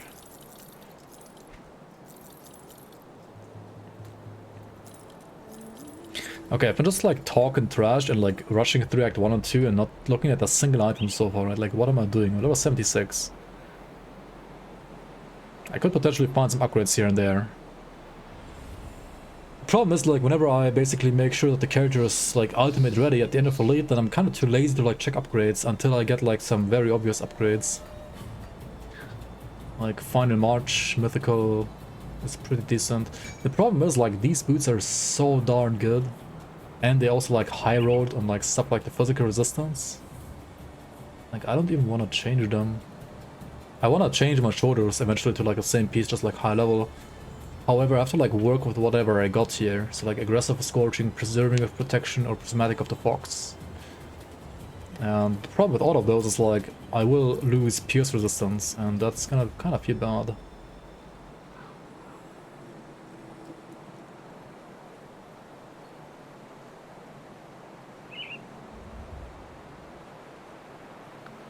Oh yeah, the Raven Heal. Yeah, the Raven Heal is probably like the worst skill in the game when it comes to like clarity.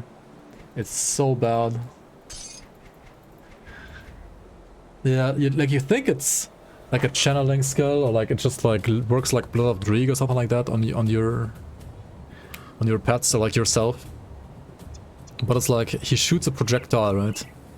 It has a travel time that's invisible, and if you kind of like dodge the projectile, then you don't get healed. It's so stupid. It's kind of stupid, yeah. I do agree there, like, yeah, it's just weird.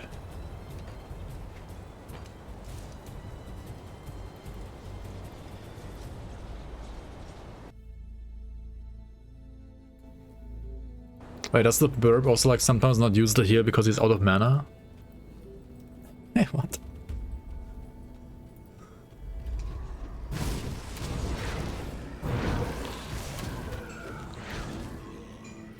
I mean, sucks to be you not having Spectre and Mojogan Spectre, like giving pets energy regeneration, I guess.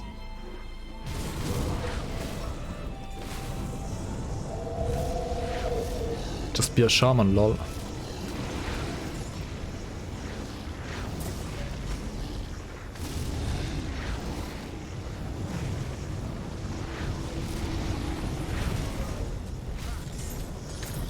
Hey, we got Mistborn Talisman. That's huge. Mistborn Talisman is a relic that you can only get from this guy and the troll in the swamp. And yeah, you cannot get this relic in any other way. So getting this relic is pretty nice. The relic itself is not necessarily strong. I mean, you can use it on like some early game leveling character maybe. But you will need this relic to craft other higher tier relics. Which is why it's pretty nice to get it, for sure, for sure.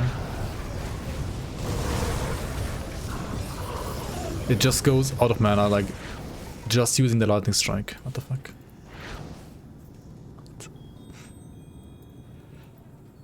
Playing unmodded right now? Yeah, I'm just playing vanilla, no mods. Zero mods. I'm not even playing, what's it called, like the item filter, rainbow filter. Which I would recommend for all new players to play with, honestly. It just like makes understanding and reading items way easier. Especially like green items. Perhaps you like with affixes and green items, like green monster frequents.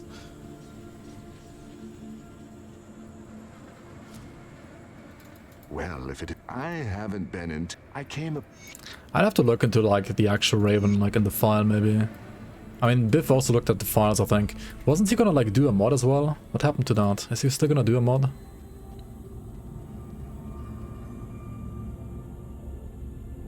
You need the quality of lives of GRIMTOOLS. Really? I don't know. I don't miss any quality of life from GRIMTOOLS, honestly.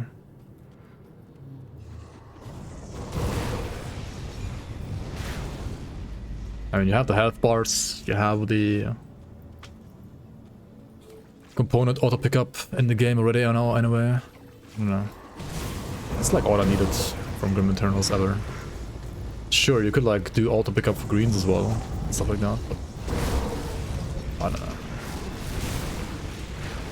The readability. The readability of what? Of the health bars? Dude, I don't know, like, to me, like, GRIMTOOLS health bars look terrible. It just, like, looks so bad. I can't watch it. Oh, the names of elites. Oh, right. Yeah, I mean, I can understand it helping. But I don't know.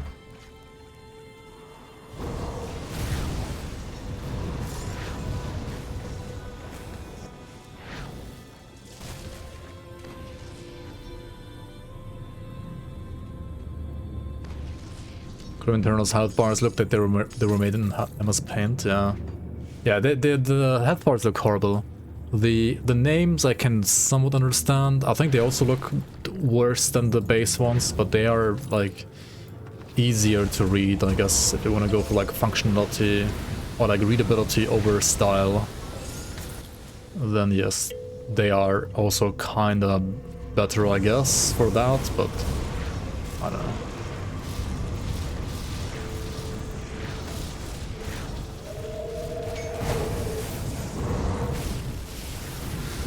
If you have boomer eyes, I can understand, yeah.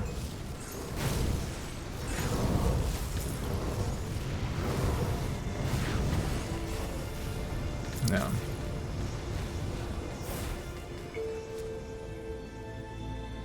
Oh wait, you have to click on the corpse as well.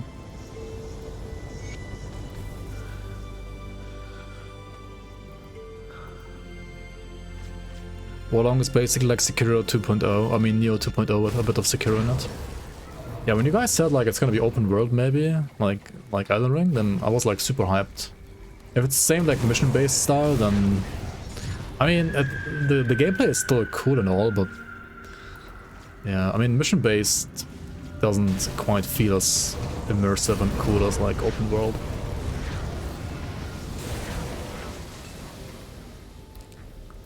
And like, if I just wanna play like mission-based Neo gameplay, then I could just like continue playing Neo, you know. I don't need like a new game really for that.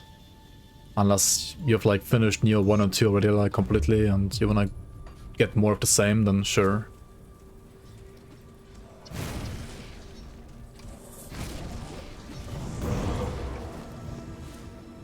Yo, Flip Anderson, welcome in, welcome in.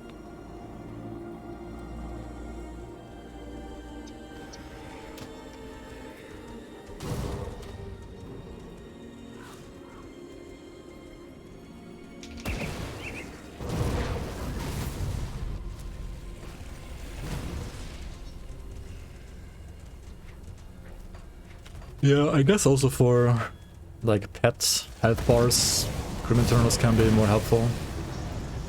I don't play enough pets to like judge it properly. Skyrim in space. Oh, Starfield you mean?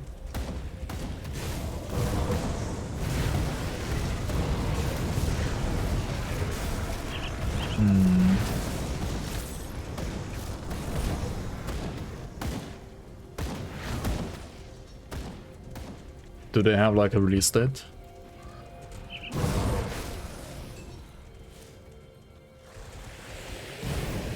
Oh, second quarter maybe? This year?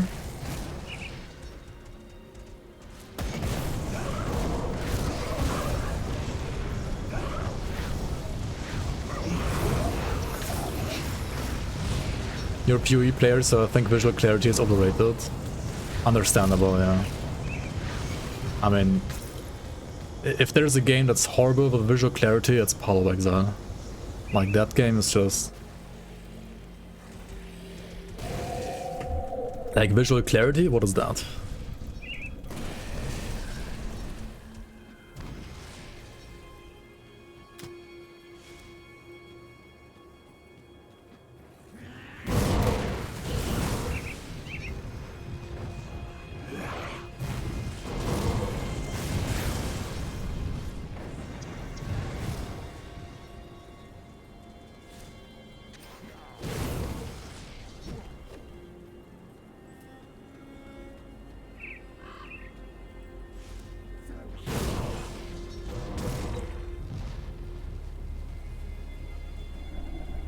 Some PoE builds are pure eye cancer. It's not only like the build, it's also like the enemies and all the like weird glare that they have on them. And like all the blue and yellow mobs, like all like being so everything is so like weirdly like shiny with the glare. I don't know, like it's so bad, I don't know. Like visually bad.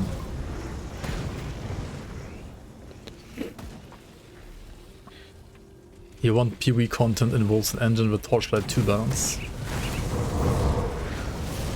Yeah, Wolf's Engine looks good. So I mean, it's what was it, like Unreal? Or no, it was CryEngine, right?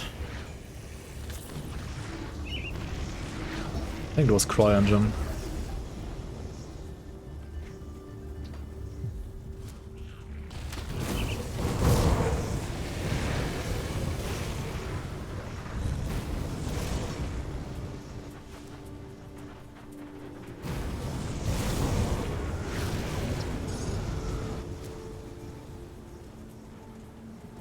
Isn't CryEngine like the one from Crysis initially?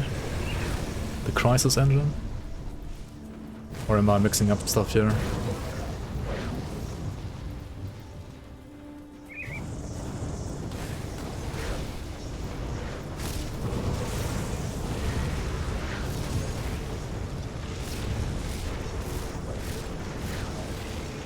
Honestly, with all the fumble that we have from flashbang, like enemies like missing 25% of their chance like at attacks anyway, all the like sun absorb here, it doesn't really matter that I have not the best armor right now. I'm tanky enough. Yeah, it's the Crysis engine. Yeah, okay. It was like from 2009 or something like that, I guess.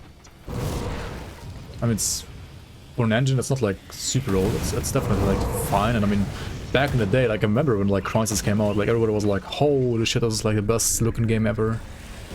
Like, it looked amazingly good, and it did. I mean, for the time, like it was amazing. Is Decree of Mammoth rare or was it pink? It is pink and not purple because Decree of Mammoth is a legendary monster frequent, meaning it can only drop from that boss and nowhere else. And yeah, it's like decently rare, I guess. As I said, like it's a, well, like Grim Dawn chase item, which isn't as low of a percent chance as like a Shaco or something like that, but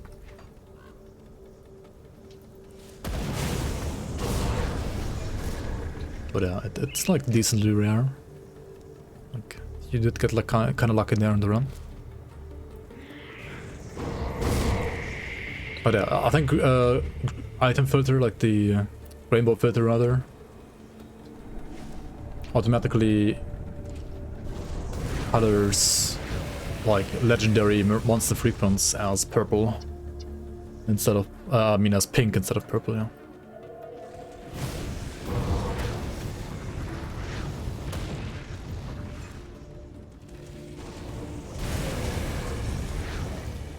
I wonder what color it gives to like blue monster frequents, because technically there are, I mean usually like people associate the word monster frequent to like green items, but technically every item that like drops from only specific monsters infrequently is a monster infrequent, and that can be green, purple or blue.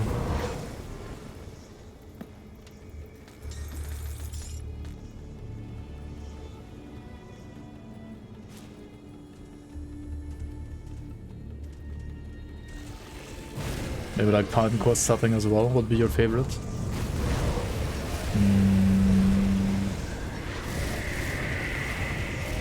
I don't know, I personally like kind of like grim dark settings like Grim Dawn or Diablo a lot. But there also needs to be like some variety. The blue mines have a slightly different shade of blue as well. Oh nice, that's cool.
I was just thinking about like just adding the rainbow filter as a like to the mod, like the seasonal mod by default again.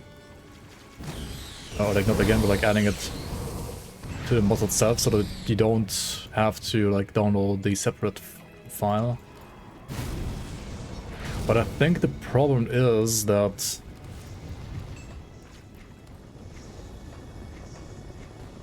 if you do that, then you cannot customize it anymore. Like you would have to have like one setting for everybody. And I think some people would like to customize it more than we do.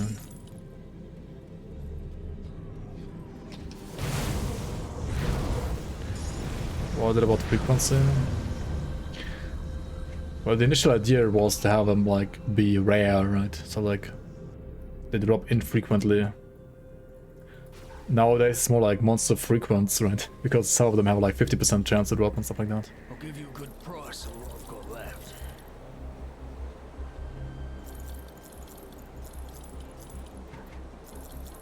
One with and one without? Nah. Nah, then you just do it like separately. Otherwise, Ground Zero servers would cry.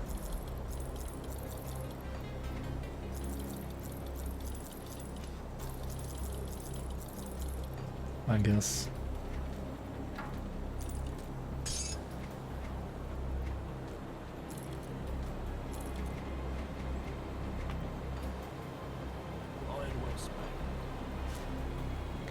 Did it make a difference for the servers though? I mean, not that much, I guess. This is only like file hosting and not like what's it called? Not like download and upload, right?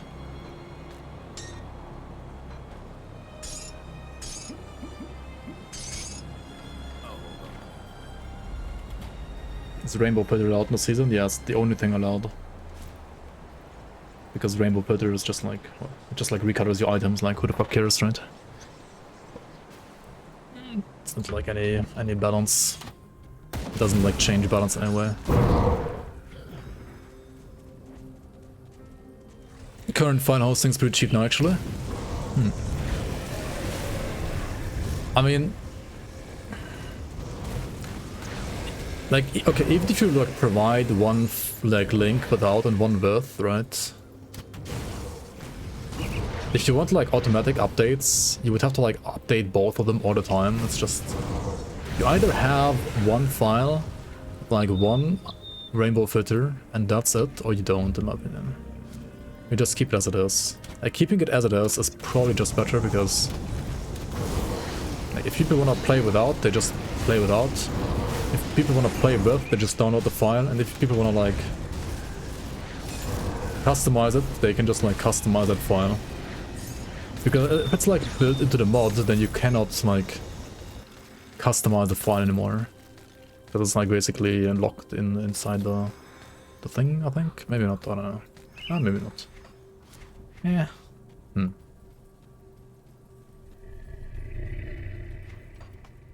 Actually, nah, you could just like add it as a txt file, right, as in the download options, I guess. No, it's fine. It's not like built into anything, right? I have to check again.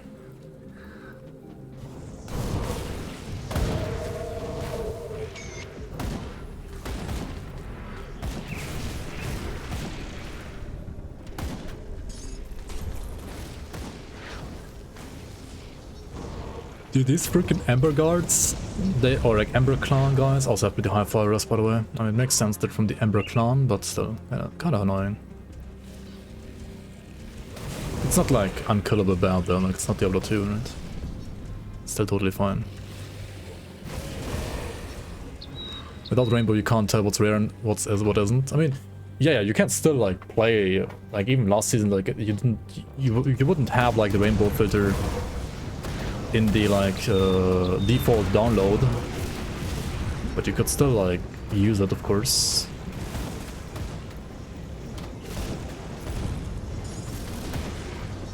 And there was a separate like file for the seasonal items as well, like to add on the like base game files, base game items.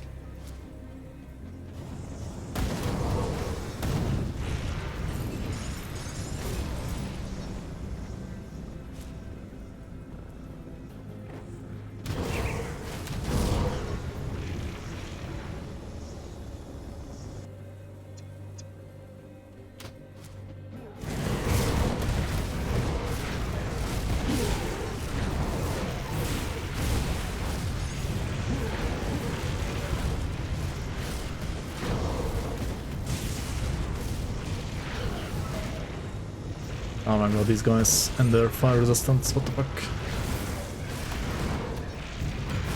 I might have to like physically slap some of them, because I have the Viper Devotion, right? And the Viper Devotion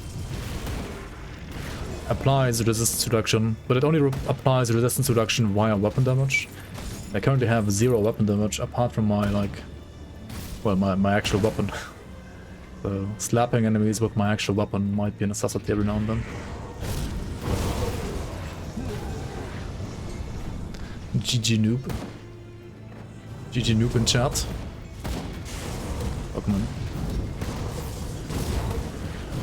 Welcome in Booty, welcome in Mumar as well.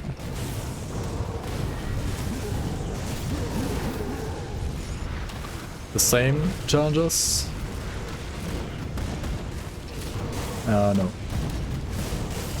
Similar, but not exactly the same.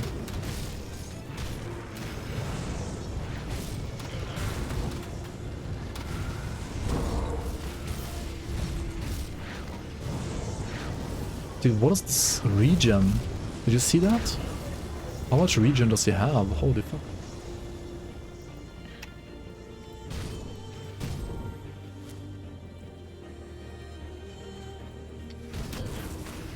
I mean, I personally, for example, want to merge all elite and normal challenges that you're like usually just supposed to be doing like on your first character, so that you can either play a normal or an elite,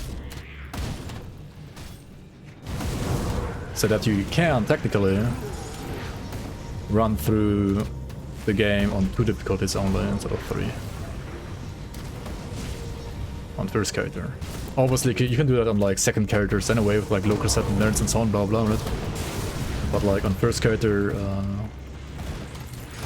like I don't want the challenges to like force you to like do all 3 difficulties, because we have enough content so that you don't need to like do 3 difficulties anymore in my opinion. I mean, if you want to, you can still do it, of course. Like I'm not gonna remove a difficulty, but if you don't want to, you don't have to. You almost completely skip elite now, yeah. I want to set up a season as well, in a way, so that you can just skip elite if you want to. Or if you want to, you could also play elite into ultimate and skip normal and stuff.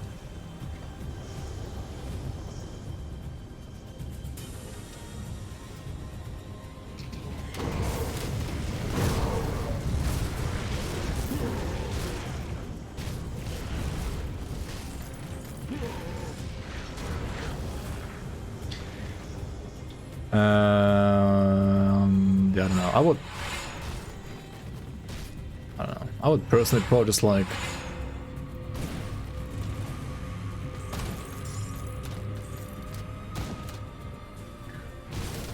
the problem with those challenges is also,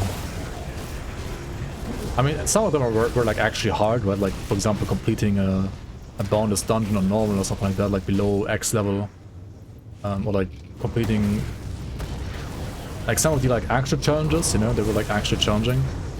But some of the like easier challenges, if you are like an experienced player, they're like easy as fuck anyway, right?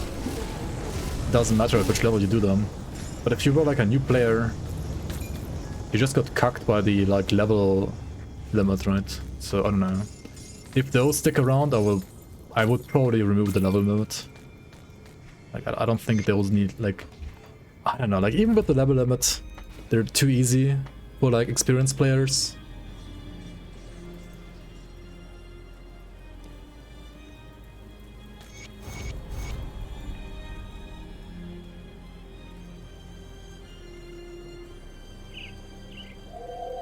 Biff was ranting last season how endgame bias it was.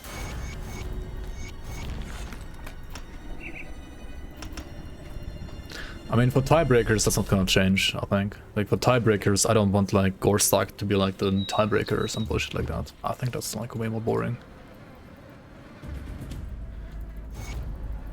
Yeah, a strong build just, like, does all the stuff with no issue anyway. So, might as well just, like, remove the level limit to, like, make those easier for, like, the people that struggle. Ease up. Come see what's left of my wares.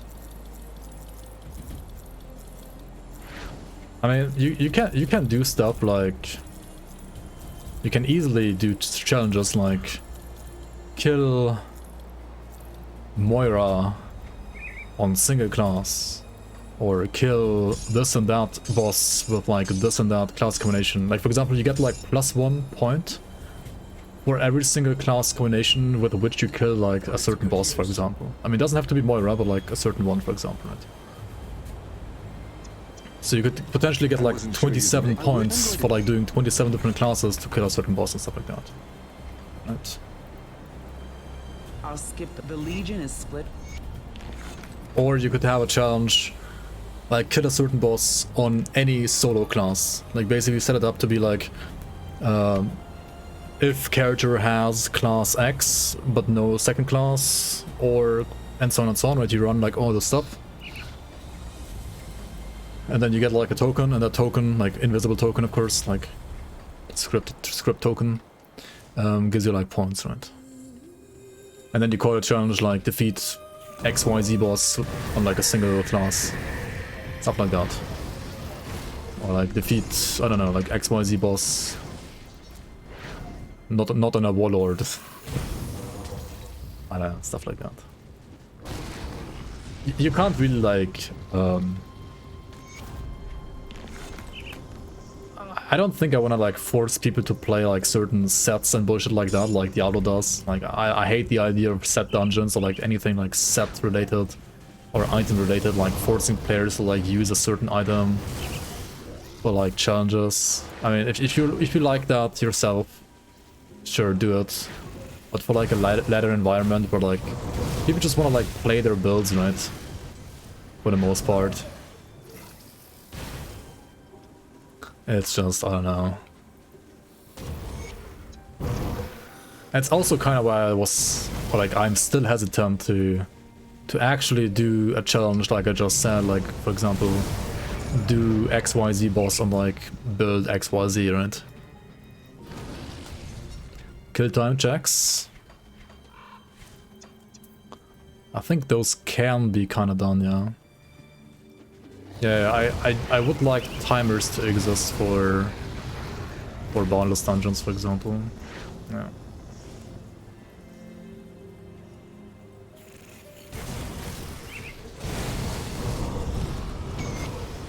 So that you just can't like slog through them on pet builds.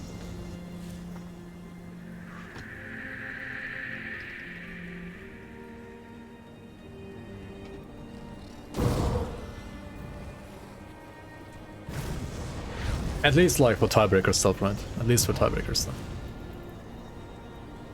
Yeah, mutators need to change as well, in my opinion. Like, I think the idea was cool. I think idea-wise also people liked it. We need to like do a meeting and like look at all the feedback stuff as well. Like the freaking. I think we were like kind of looked at it this last time. I think we should just like more or less rebalance mutators a bit.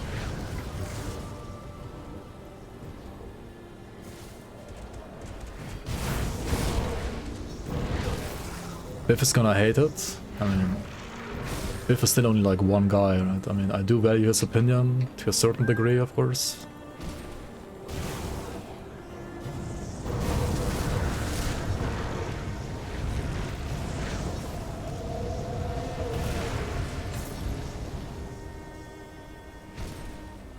Exactly, like if we don't have like our vision of our own, like, I don't know, gonna scuff as well then.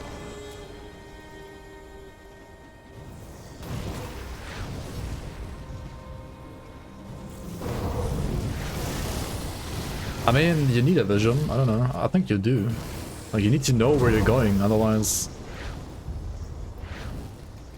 I feel like, for example, Last Epoch right now doesn't have enough of like a vision where they're like trying to go. Apart from like the trade stuff, I guess.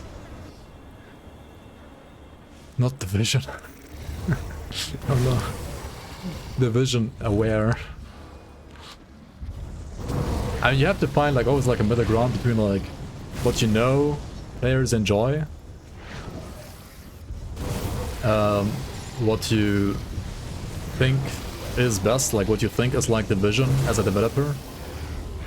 And then also you have to look at like how the game is played before you change anything, right?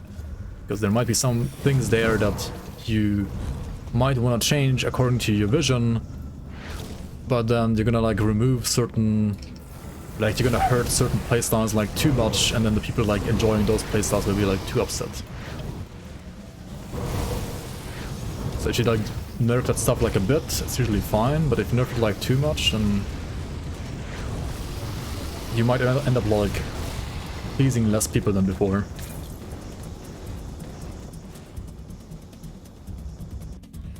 Last epoch developers responding to every question equals we don't know yet.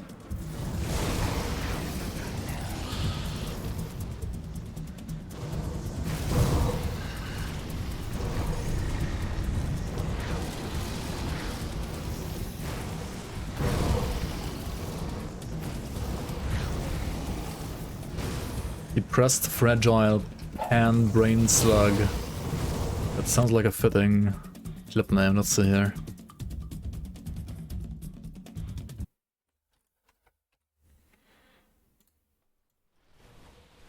Oh, yeah. Oh, fuck yeah, heal. Oh, heal that guy. Oh, yeah, fucking heal him. That's my Xantai impression. Yeah, I mean, definitely like Xantai, he loves healing more in ARPGs than Biff, that's for sure.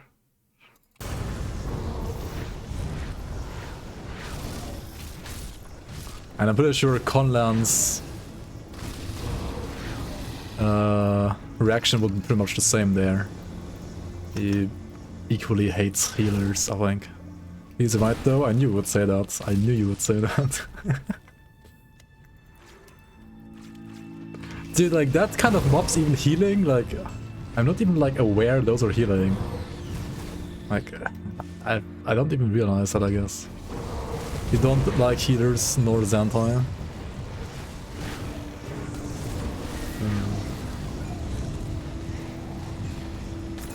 How are you doing, by the way? I hope you're safe, man. Like with what's happening in your region right now. I hope you're doing like doing good and you're safe. Forgot to ask you last stream.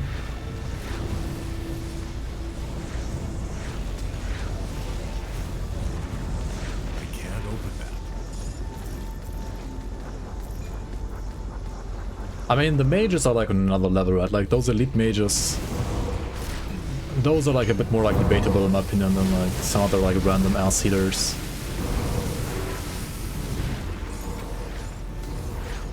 You're in the capital? Okay. I mean, at least you're safe, but yeah, it's pretty horrible from what I've seen and read. All the best to your people, man.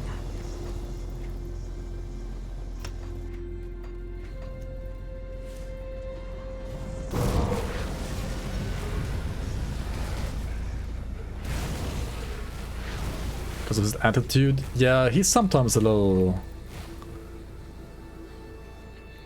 like toxic in his own way, to be honest.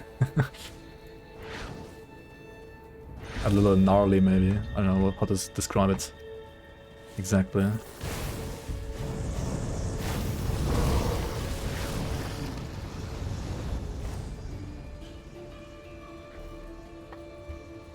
Remember from Hellgate London, a boss that had a heal that could full life itself and would lower its max HP. But would lower its max HP. Interesting. He's really toxic, you can't criticize the game.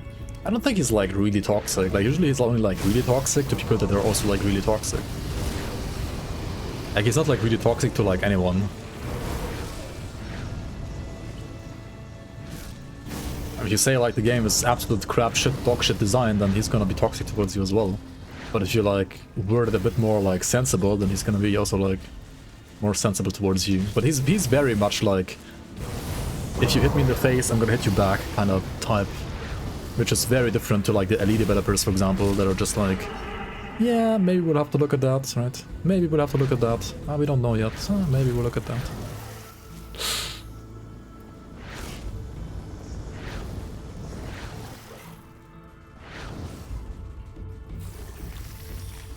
His replies to sensible stuff is also sometimes sarcastic or slightly toxic in some way. I mean... It's really funny though, at least. I don't know. Also, it's... I don't know, I don't think it's like always like that, like maybe sometimes, but...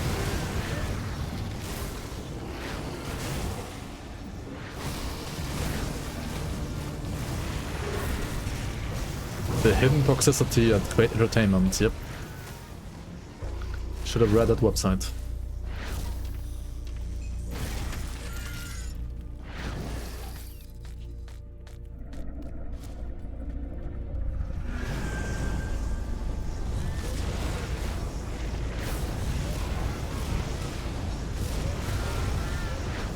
Yeah, also that's true, maybe like he gets like offended too easily sometimes.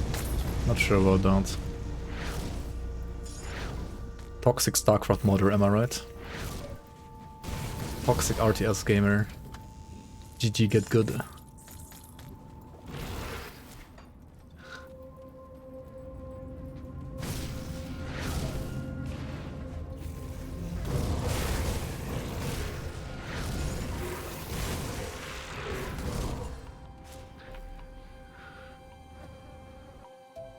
To be honest though, like, RTS gamers are not really that toxic compared to...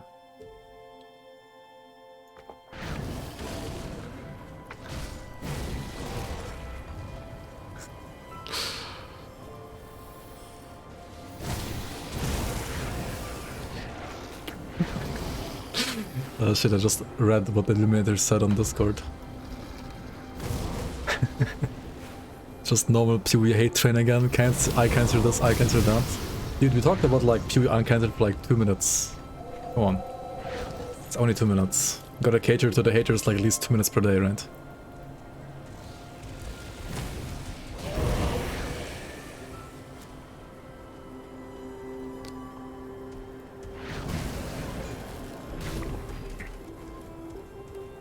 You're not going to the forums and saying your true feelings like FNR designers remove arcane, remove healers, you asshats.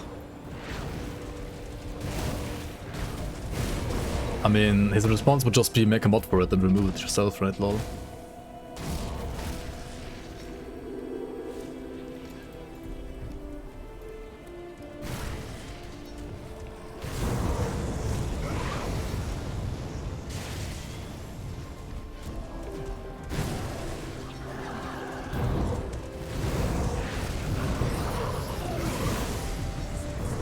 Remove Aether Ground. Remove all... To quote Al Kaiser, just remove all enemies. There should only be doors. Doors and chests, right? Should only be doors and chests in an ARPG, no enemies. Why is there even enemies, right? Just make doors and chests.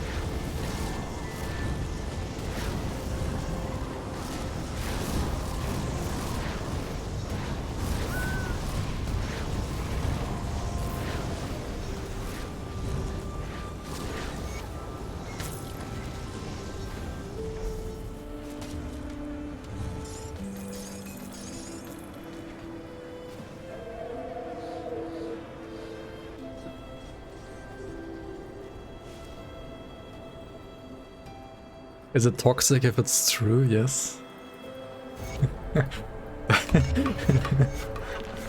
Still toxic? Hey, we got level 82 Mythic Runic Bracers, Poggy upgrade. And you guys are telling me there is no Ancient Primal and Grim Dawn, eh? Ancient Primal Runic Bracers, here we go. Ancient Primal Runic Bracers, yep. Also got Handguards of Justice. A decent find as well. A decent find as well. If you want to play like a Fire Demolitionist, I guess. I mean, which you are, obviously. I think I also like found the Justice headpiece earlier. I mean, technically I should just craft it, right? Because it is an upgrade. There was much commotion. My scouts have... Imagine picking up bounties. Whoops. There are two. We're gonna side with Kaiman's choosing again. Not enough bugs in the game yet. in Space Skyrim. Are you still upset that it got delayed now? Yeah. See anything you like? You're gonna play that game for like 1 hour and then refund anyway, right? Like, don't just be real, right? Be real. Noob game, refund. I would like blues to have more values other than being sold to a vendor. Yeah. There are some that are just like very bad. I feel like the ones that are like decent or like serve some filler roles, like for example Runic Bracers is a very good blue pair of gloves as like a generic filler. It's never best in slot for any build, but if you don't know what else to pick and you need like resistances while leveling, like this is just insane. And even like mythicals are like really good for like early end game as well. Like early like high levels. Or stuff like Alchemist Belt or like this Fiend Leather Girdle, like they're all like fine blues, but there are many others that you like See anything you wouldn't like? even consider even like looking at, See right? you around. Because they're so bad. True.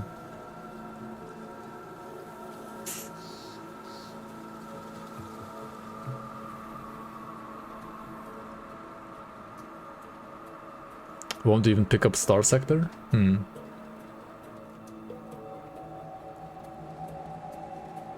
Good for Endly early game. Kinda. For early end game, yeah.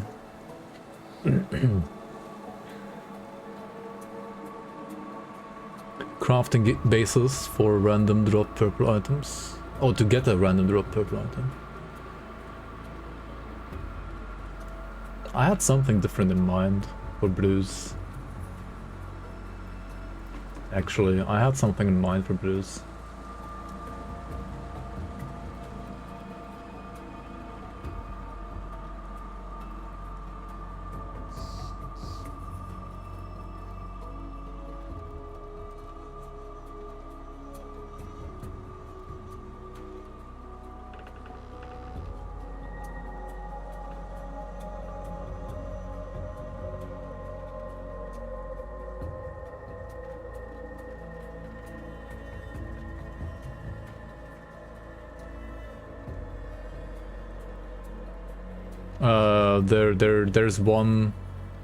There is one class that usually cannot pick Caimans, and that's Necromancer. That's the only thing there is.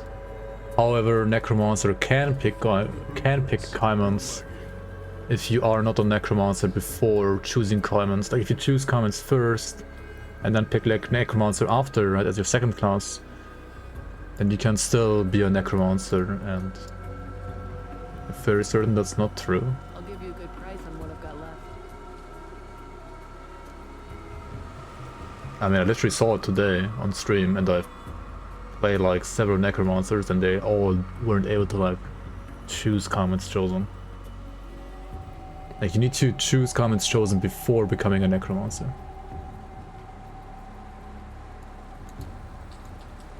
As far as I know, and we have not changed anything about that in Season 4. There is not a single change in it.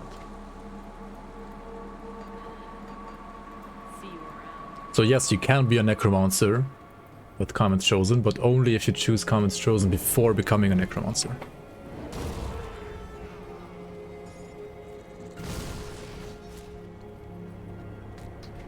I think Inquisitor has like extra chat boxes, but it's not locked out of any like choices. It's Good, you're back. Rugby 5 Bloom RF, hello everyone. Yo, Shashi Shade, welcome back, welcome back. Much appreciated support, welcome back. 5 months already. How are you doing, man?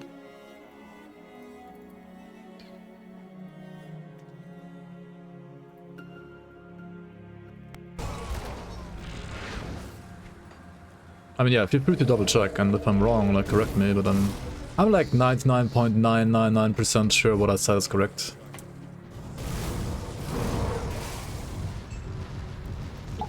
Unless there's like some kind of glitch that you know about and I don't.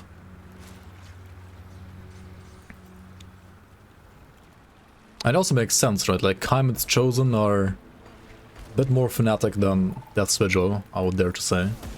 And Kaiman's Chosen despise necromancy to a like ridiculously high level, so yeah. Whereas the Vigil is a bit more like tolerant, so they tolerate you even if you are an Inquisitor. Whereas Kaiman's Chosen would never tolerate a necromancer in their own ranks. Fuck. Oh my god, rest in peace. Oops. I didn't want to kill you, Ralia, no! I misclicked. Oh my god. Rest in peace, Ralia. Pepe hands. Whoops. I mean, evil playthrough, right? We are siding with Kaiman's Chosen, we're siding with Bearholm. We killed, like, Skinner's family, I think, earlier, even on normal difficulty at least. Or, like, the torch. Yeah, I mean, evil playthrough, right? Nazi, holy shit. That's a rough word to call someone for burning a witch. I mean, what?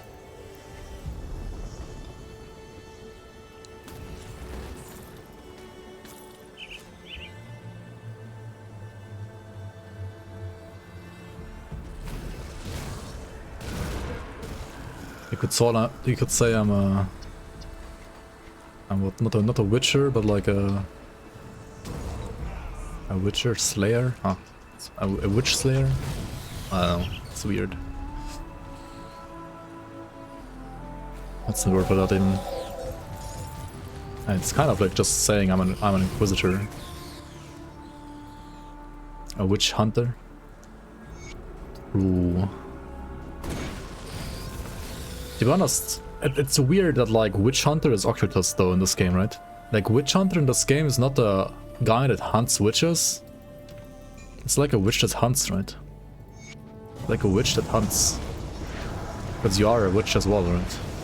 Unless it's like one of those like no die enemy kind of types. So you are like a Nightblade, like an assassin, and you hunt witches. But to hunt witches you need to like understand what they're doing. So you become an occultist yourself.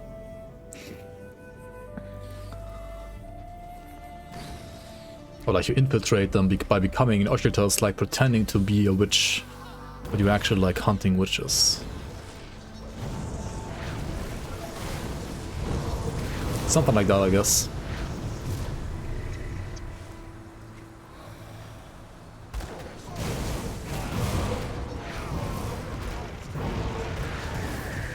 Why have you already played all RPGs? I mean, I don't know.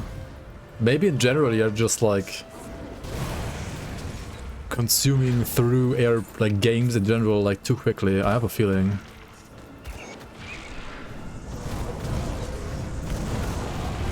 Like burning through games too quickly is kind of like your theme, I feel like.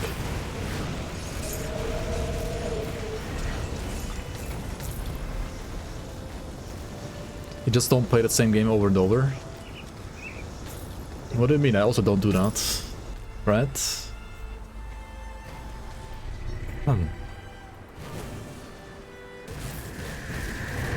Yeah, right?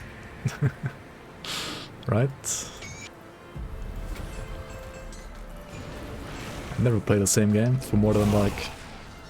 I've never played a single game for more than 6,500 hours, okay? So please.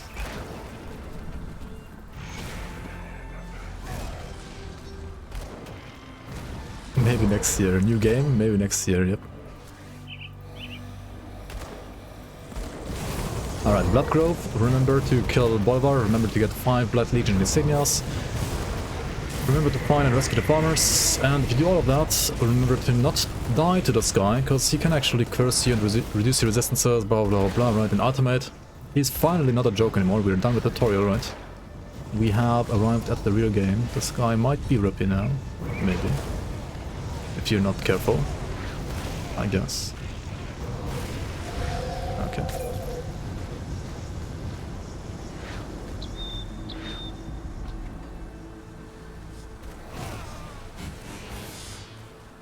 Rookie numbers. I mean, yeah, there are people that have played this game for over 10,000 hours. Or Path of Exile for even longer than that, I guess.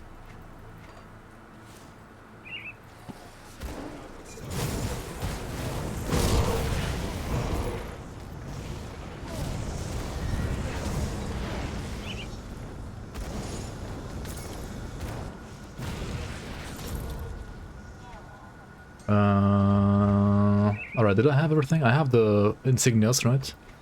I did rescue the farmers and I did kill Bolivar. Alright, we're done here.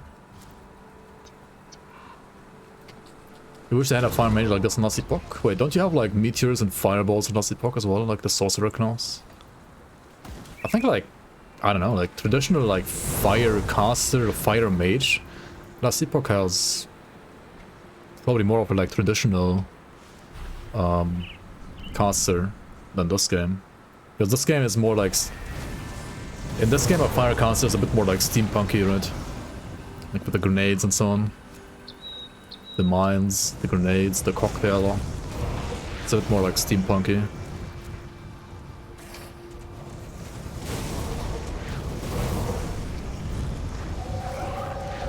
Or like Victorian era, I would say.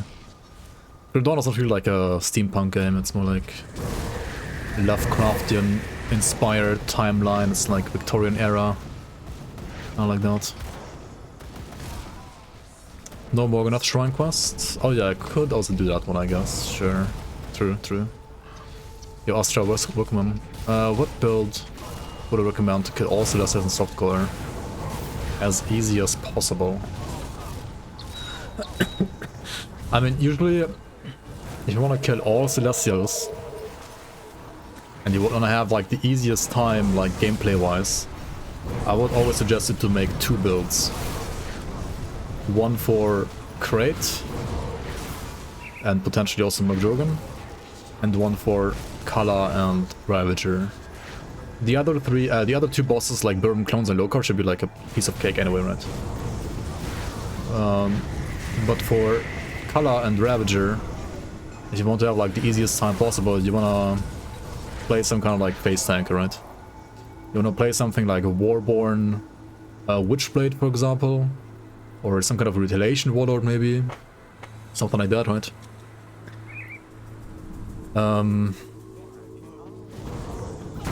For the Crate super boss, you wanna play like a high DPS, high range caster ideally. So something like a Totem Druid or a Fire Sorcerer or a Bleed Trickster. As long as you have like high DPS, Crate is not that hard. I mean, it's still like kind of hard fight. You need to like know some mechanics about the fight, otherwise you're just gonna die probably anyway. But I mean, you're playing softcore, right? So you're gonna have the time to learn, right?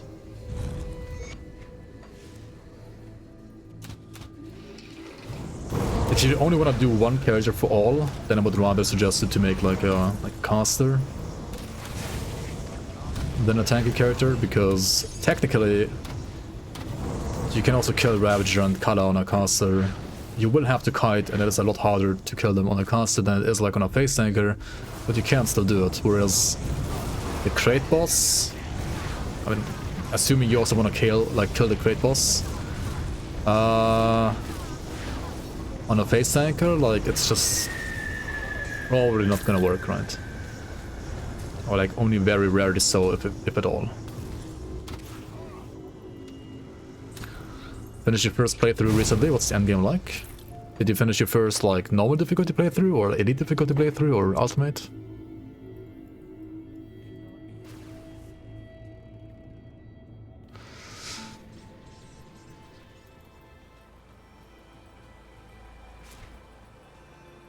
First story run and veteran? Okay. I mean, then you're not even close to the endgame yet. Like, basically what you're doing now is you're gonna go to elite. You're gonna run through the entire campaign again. At least all the way to Logorion. You have to defeat Logorion to unlock ultimate. Before you're not an ultimate, don't even think about endgame yet, basically. That's kinda how it is like. It's a bit old school, it's kinda like Diablo 2 in that regard, right? You have to like get through the difficulties once first. If you like making like alternative characters, then you can, like, yeah, if you play through veteran, you have passed the tutorial, basically. Like, congrats, right? You have defeated the tutorial. Kinda. It might sound a bit frustrating, maybe, to say this to you. But that's kinda just what it is. Like, normal / veteran is just a tutorial, that's it. Yeah, you have to like go through elite and then ultimate first. And then once you're in ultimate, you can like worry about the actual like endgame, which is like Shattered Realm, Crucible, Celestial super bosses. All of which you can technically already do now, right? You can already do like the Shattered Realm and the Conclave of the Three, a normal or the veteran, right? You can like do these like maps or like these rifts basically. The Shattered Realm rifts in the Conclave already. Or you can at any time, like if you have the Crucible DLC, like just log into main menu and like choose Crucible instead, right? And there are like 6 Celestial endgame bosses. 3 of which you can do a normal and elite as well. The other 3 you can only do an ultimate. But like doing them on normal doesn't give you like the good drops, so you kind of want to do them on like high difficulties anyway for that. And then there's also like the dungeons, right? Like the ones where you needed a key to enter, and if you died inside you couldn't re-enter. Like those, like Bastion of Chaos, Steps of Torment down here, Port Valbury, the Ancient Grove, and the Tomb of the Heretic. Those 5 are also like, I guess in a way considered like part of the endgame. But on normal and elite they're like so easy that I would only consider them to be like actual endgame and ultimate difficulty.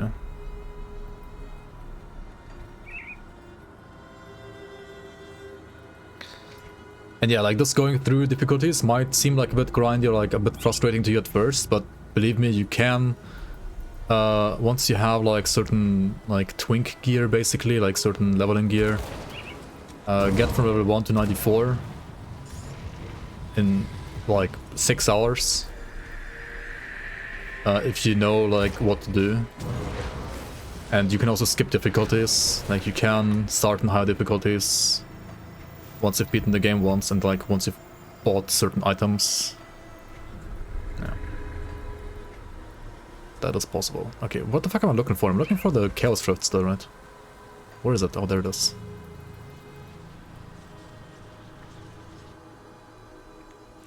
Did I do speed leveling recently? I did do a speed leveling of a Grenado Shieldbreaker, but I didn't release it on YouTube yet because I wanted to finish the build first before releasing that. But yeah. What is my time? It's usually like close to 6 hours, like a bit less than 6 hours usually.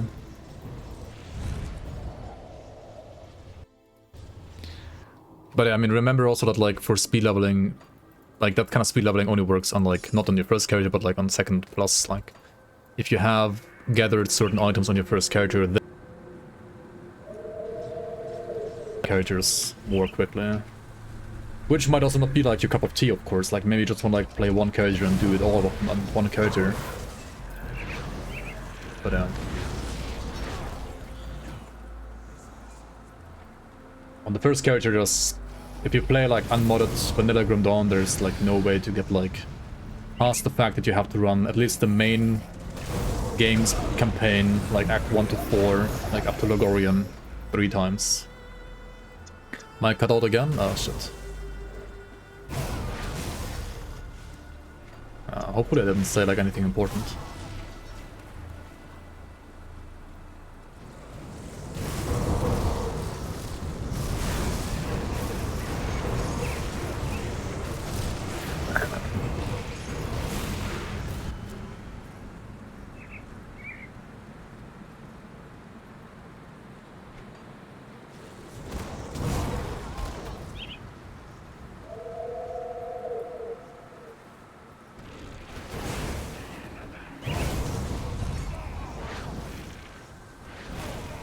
Hallo. Hallo Buhor, welcome in. Monka. Swift Chthonians. Okay, this is actually where like ultimate starts to get a bit hairy, as you can see here. Right, this is actual content now, like Swift speeding up the arcane, which makes him like quicker at running in your face and also quicker at like casting the arcane projectile, which like removes all your debuffs, I mean all your buffs rather. Yeah, this is like actual hairy content now. At least the like hairiest content that we've been doing so far. And also these tyrants, they have tons of physical damage, so my low armor finally like hurts.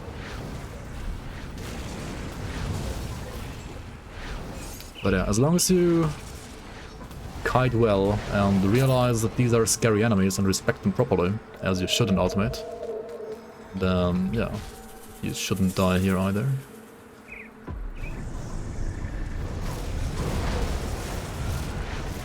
Also look at all these debuffs, like what the fuck is this?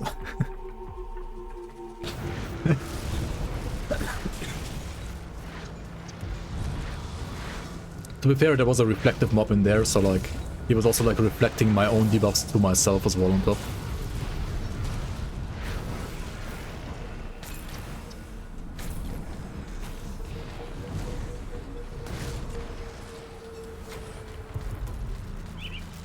You got one shot by a guy with 2 rare rolls and a cleaver. Yeah, true. If they have like double physical, I mean these are bad, kinda, but like if they have double physical affixes, even something like Superior of Ruin sometimes can hurt like hell already. But if it's like not magic but rare on top, rare affixes on top, then oof. Yo, pure card toss, workman. Arcana's laser is faster? Faster than what?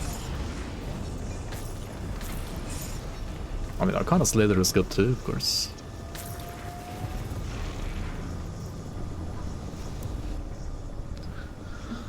I'm currently following your predictions as retaliation, a low budget hardcore build. Yeah. The Furat one. Hey, what? Who died? They scale so much, I don't know. I mean, yeah, they can have like 500% physical damage, stuff like that. Which is a lot. It's even more for enemies than for the player. Because enemies usually don't have like 2000% damage at this level. But if they have like a cleaver with like 500%, it's just like insane damage. Like for them it's even more insane than for the player.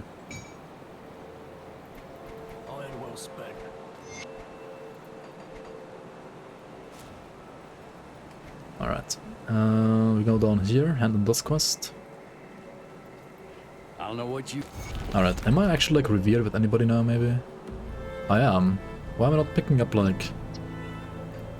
Actually only with these guys, only with Homestead.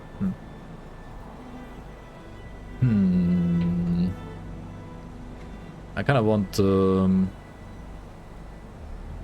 Devil's Crossing ring augments.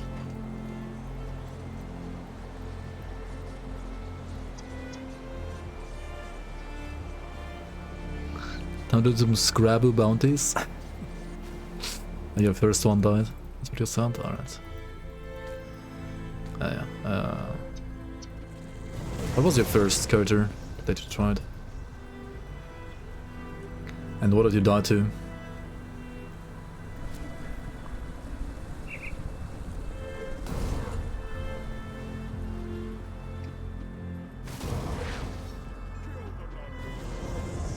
I mean, the laser of this guy is just like... I'm just using it as a filler, like it's not my main ability. It's a skill that you get on top of configuration. Like you play configuration for like +1 all skills to like make all your grenades like more potent. And then you use this on top like whenever they're on cooldown, right? It's not like you actually use it as your like main damage. But yeah, Aether Ray is a good leveling skill as well, of course. I did play tons of those as well in the past already. Incantus of Ruin. Yeah, like, you see this, like, just a ruined suffix is like 417 freaking physical damage, right? And it's not even like level 94 yet, it's level 84. And so we're like 400% physical damage with a elemental prefix. Yeah. Died to the poison from Pisco's Cave. Oh yeah, that can actually be kind of annoying. I feel like Pisco's Cave is unironically like one of the hardest parts of Act 1. I mean, Act 1 in general isn't like that hard, I would say, but that cave can be pretty annoying.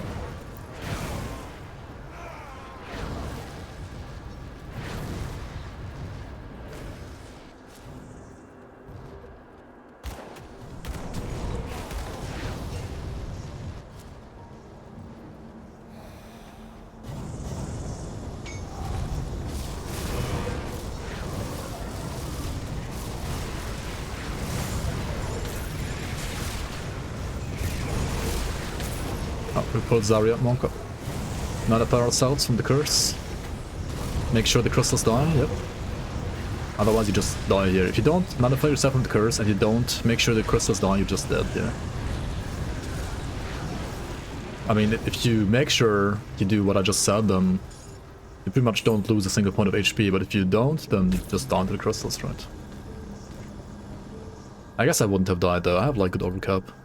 If you have like bad overcap, that is, then you die. Pisco's Cave is kind of like a noob trap. I mean, unless you want to play his item, then yeah, there's not really like a reason to go in there. It's just like there to kill people that think it's an easy cave, I guess. But that's pretty annoying.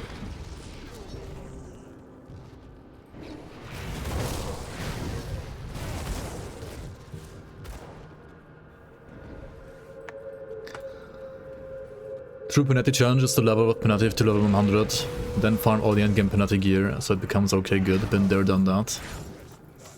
Yeah, I'm not sure if that's a challenge I wanna do.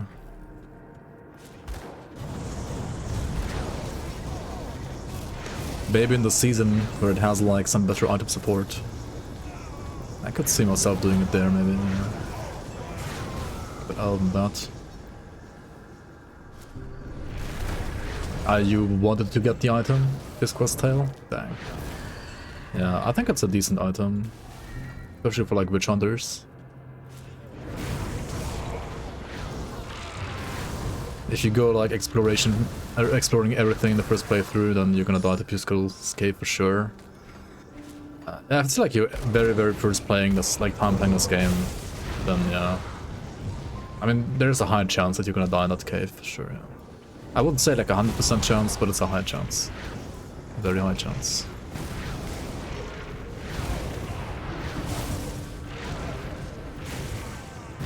Literally your first character was just playing Panetti all the way from level 1 to 100 as well. My condolences.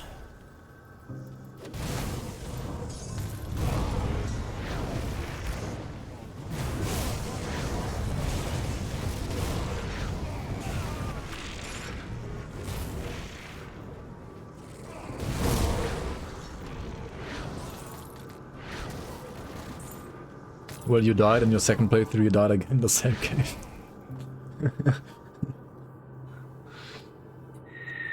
Oh yeah, there's also a totem in that cave sometimes. True. Yeah.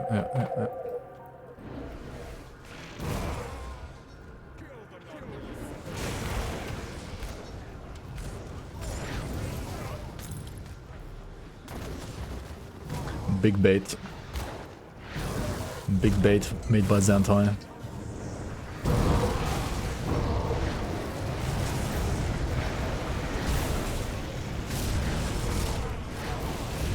Alright, Catonian totems are always gonna monk us. At least this one doesn't spawn oppressors. Like, those oppressors are very scary. These guys are kinda too, but they hurt a lot for physical damage.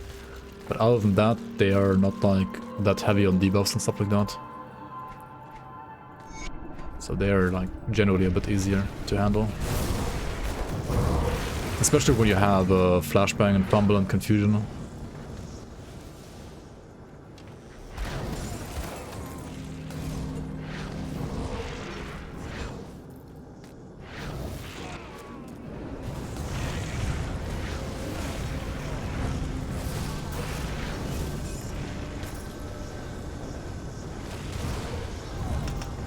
I'm gonna push this only up to 9 points. Because up to 9 points you get 1 point of CDR per point. After that you don't. After that you need like 2 points per point of CDR, so it's way less efficient after that. So I'm gonna leave it at 9 points for now. And start working on something else, like for example just putting more points in the Grenadier skill. To like finally get some like better single target damage as well. And I should probably also like move over to Uzin's Chosen. I'm not sure like what I really want to play here in the end. I mean, I could just continue playing what I'm playing right now. Or maybe like focus more on Grenado. Or even like focus on Canister Bomb. Or even like focus on Mortal Trap. Like there are many different ways you can play a Sorc. But I feel like Cocktail alone is usually... I mean, it's amazing for leveling, and it's amazing now as well. But Cocktail alone is usually better played on a Shield Breaker. With like, for example, Inferno Knight set. On a Sorcerer, it might not be enough damage.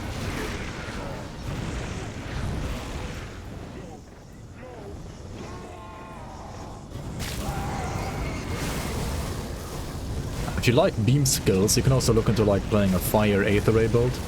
That also actually works pretty decently. It's kind of easy to build as well, because there's like a dagger that you can just like buy, I think, from like a faction and then like craft it. Which basically like converts Aether Ray to fire damage. So it's really not that hard to build. You can use the Blueprint's dagger, sword dagger, whatever it is, from Coven Refuge for... yeah, exactly, that's the one I meant. That one worked pretty decently. The Hex Flame, yeah, exactly.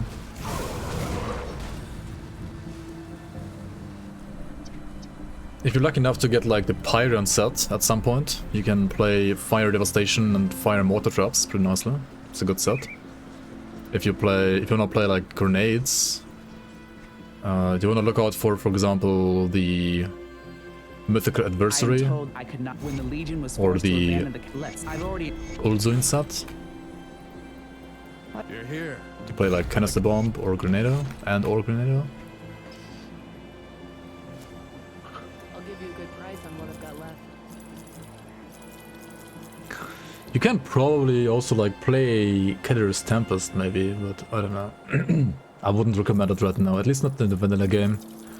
In the season maybe, with like some support that might come in the future, we'll see about that. But in the base game, I don't know about it. It's kind of just worse than the other options.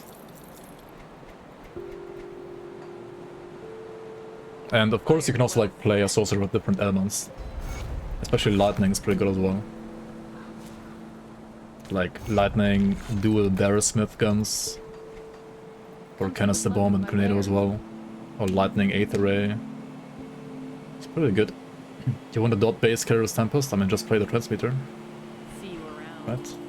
Got something you need stashed?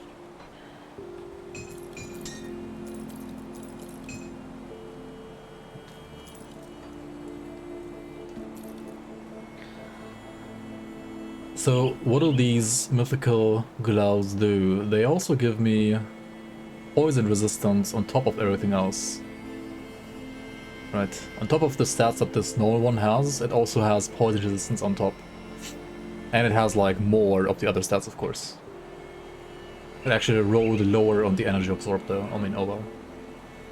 It's not the most important stat anyway. Could also play these boots, maybe.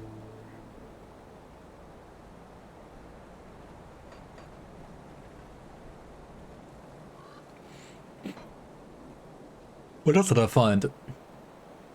I mean, this chest is really nice, generally speaking. I think I was talking about like using this one on normal maybe. Like when I found this on normal. Oh, now I got this one, which is not like the best, definitely not, far from the best item, but it's a decent, like, especially defensive item. I might want to just like refarm this one once I am in Act 6 in Ultimate. Try to get a better Varaxterius Arcane Robes.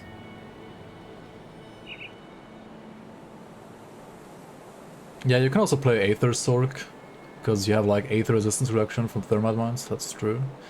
That is entirely a possibility as well for this class.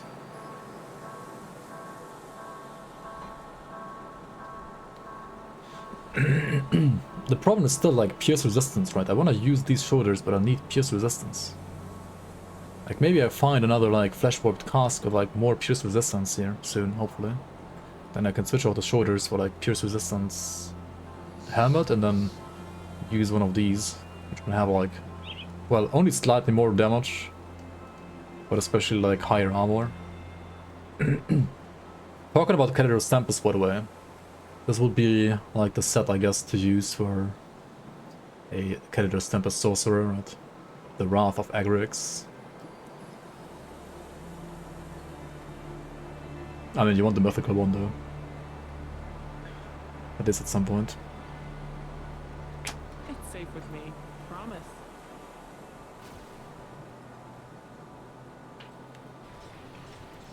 I mean, the thing is, like, Aether item support for Sorcerer always has to compete with Aether item support for Spellbinder, for the most part.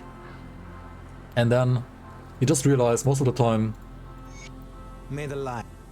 I just accepted another bounty. What the fuck am I doing, dude? And then you just, like, usually realize that for Aether damage, like, Spellbinder is just better. Right, I mean, I also did like a Solar Self-Hound beginner Spellbinder Aether Ray character. If you want to play Aether Ray, like, just play a Spellbinder, I think. At least for Aether. Or even a Mage Hunter. Like, Mage Hunter is generally, I would say, more flexible even than Sorcerer. Like for Chaos, Aether, Fire, Lightning, Cold. You can play all of those on Mage Hunter. I mean, technically you also can play all of those on Sorcerer. But I think I just prefer Mage Hunter or Aether Ray. Because like you're standing still anyway. So you might as well use your... Take a look, shall we? Bring me back. You might as well just use your like Inquisitor Seal.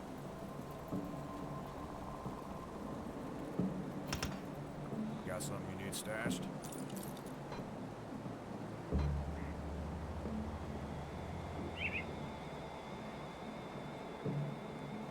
I'll hold on to that for you. Got something you need stashed? Okay, I still have like nothing, right? Promise.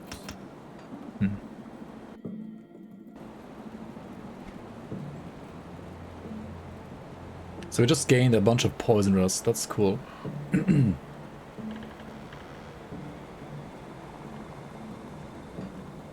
it doesn't really change anything about the build so far. I got more HP, more poison rust. But it doesn't really free up any slots so far. Sorcerer has Blast Shield though, yeah, which is why I like Sorcerer more for like running and not standing still. Because Blast Shield works whether you're running or not.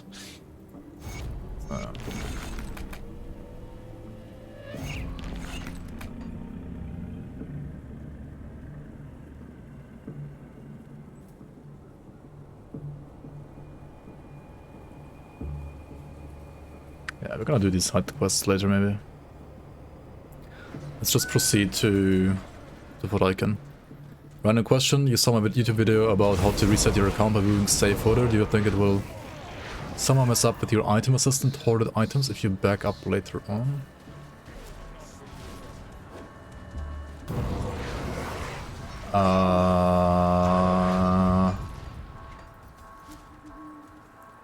The only experience I have with item assistant, like resetting stuff like that in any way, is I just use only one save folder for item assistant stuff, and I never touch item assistant unless I'm playing on that one save folder, like on my main folder basically.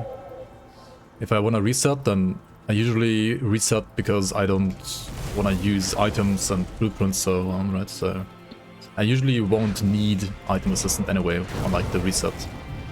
Like for example on this playthrough here, like this save folder will not use item assistant in any way, ever. Yeah, like I've just not been using it unless I was playing on my main basically, right?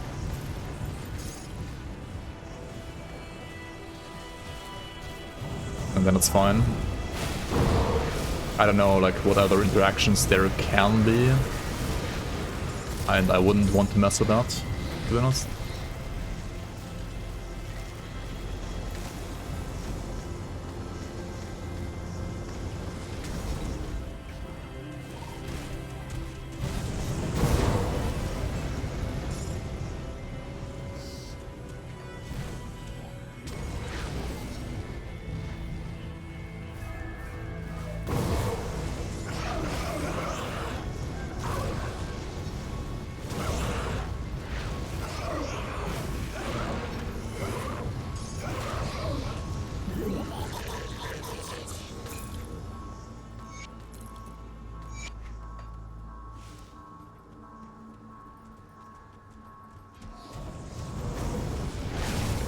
They are using a chosen armor double rare revival.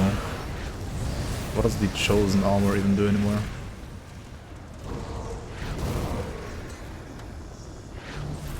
Wait, what does the chosen armor do?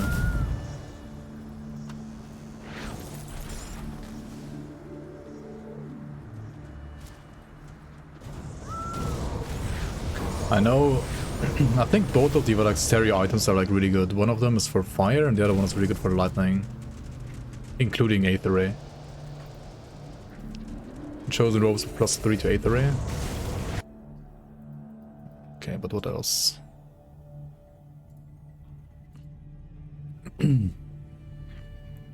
Chosen robes. Oh yeah, I mean for Aether Ray, for Aether Ray, it's good, yeah. Yeah, I think I was playing that one on the Spellbinder, wasn't I? If you're playing Aether or Chaos Aether Ray, then the Chosen Robes are really, really good, yeah, definitely. Depends on the damage type. If you're playing Fire, you wanna use the one Valak Stereo item. If you're playing Lightning, you wanna play the other Valak Stereo item. And if you're playing Aether, you wanna play Chosen Robes. Yep.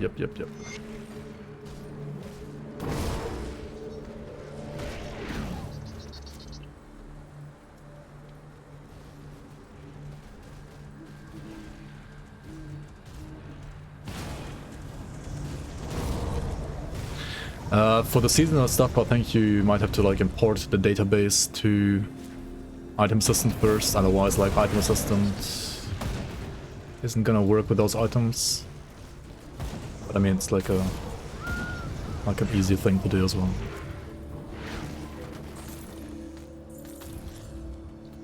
Pretty sure that's not a problem.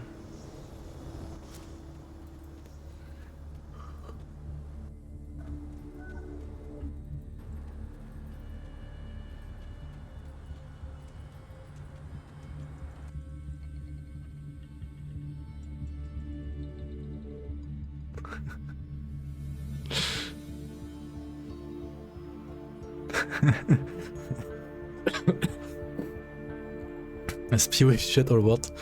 It's utter shit, doesn't respect your time, items are worthless, crafting is shit, community sucks, elitist players, way too many skills, too convoluted, way too deep, can't watch TV while playing. Feels like shit, can't refund, pay to win dog shit game, no DLCs that are worth it.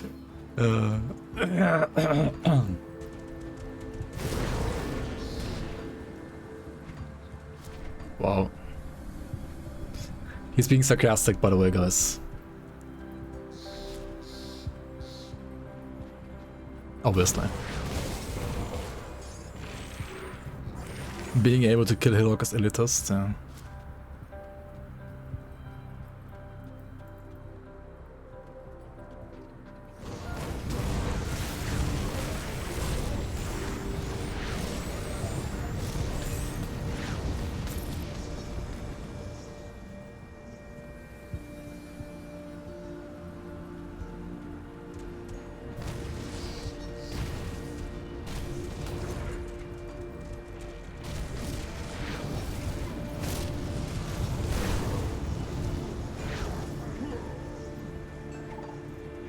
UE guides are elitist as well. What? Can you even be an elitist when you make a guide? I guess you can in a way. But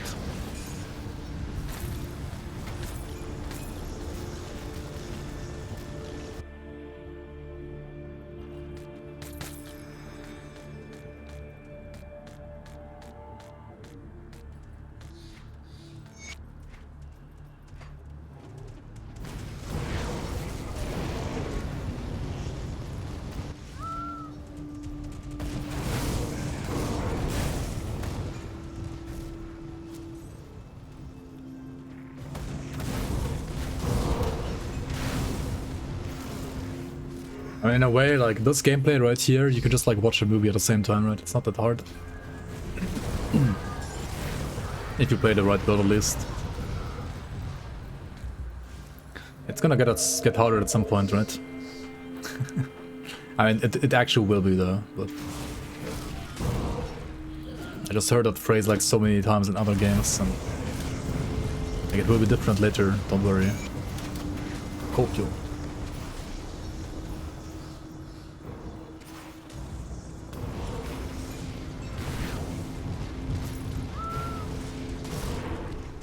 Most guides are seeking a specific target group. That's also true, of course. Like, there are guides for beginners, guides for, like, people that actually, like, know the game. So... as long as you kind of, like, make clear in the guide who... like, what the target audience is, then there shouldn't be any complaints. I feel like sometimes some people just read the word guide and ignore, like, everything the guide in the actual guide says, and then wonder why the guide, like, doesn't work for them. But I mean, that's just like a general problem with, like, people sometimes, like, not reading what they should read, or, like, not listening to, like, what the guide actually says.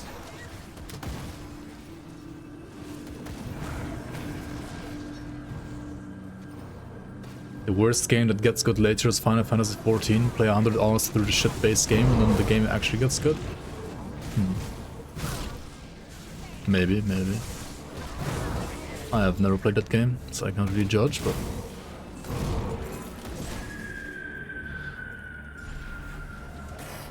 it's a very MMO thing, though, like... MMOs are very often like that. I feel like, at least modern ones. Can we have a medal for weapon damage to Cold Judgment for Season 5? Cold Judgment.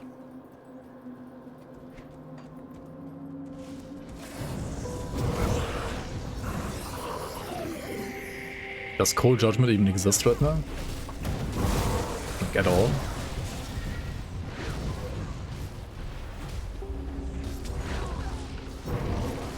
Also, why would you play that with the elemental Good, sword? you're back.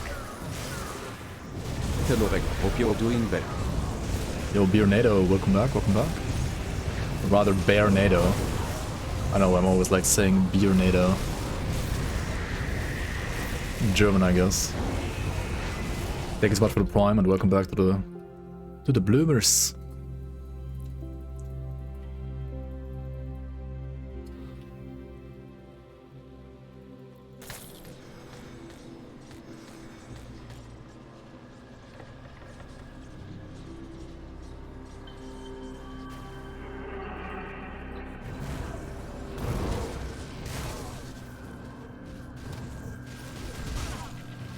PoE as a whole targets a specific group. I mean, many games do that. Grim Dawn is also like very specific in its target group, to be honest. It's different than...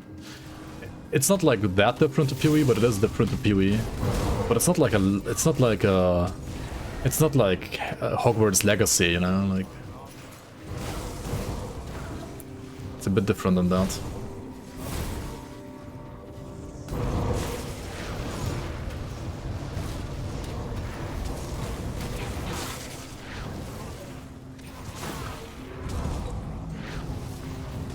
Find Cold Judgment with Alchemist's Greatsword and kind of suck without weapon damage. Wait, do you actually convert stuff?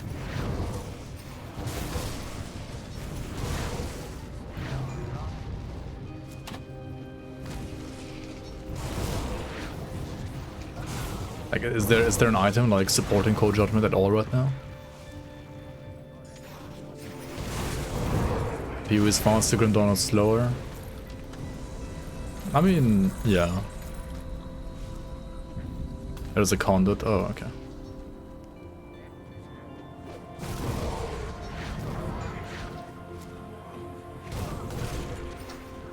But I mean, even if the metal existed, right? Like, Alchemist's Greatsword would still be better than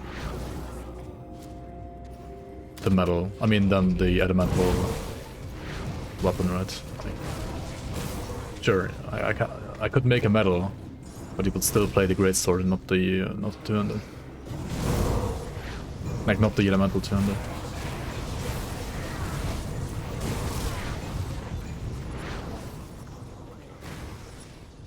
And you can play whatever you want, of course, but just saying, like, generally. It's probably better to, like, still play the Alchemist's Greatsword.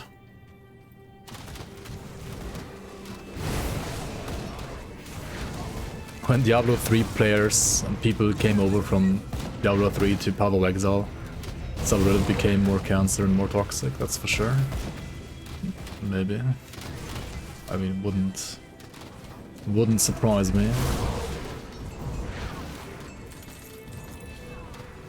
But the Eddie Cadence Greatsword has great support for Templar. Alright, you said Templar. Wait, Alchemist is good for what? Dervish, right? Dervish.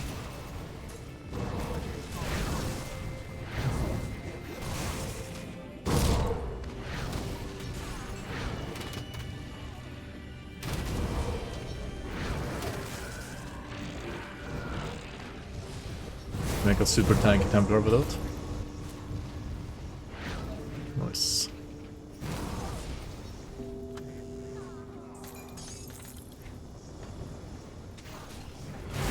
Hey, what metal do you currently play on the build?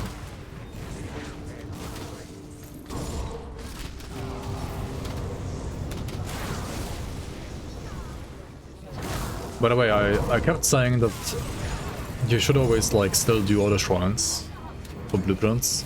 There's a couple of shrines that I would advise you against taking though, like the one down here that I took a normal, right, or an elite, or at least a normal. And ultimate it's just like too expensive because it needs like 3 rare materials or something like that. Like that's just weird.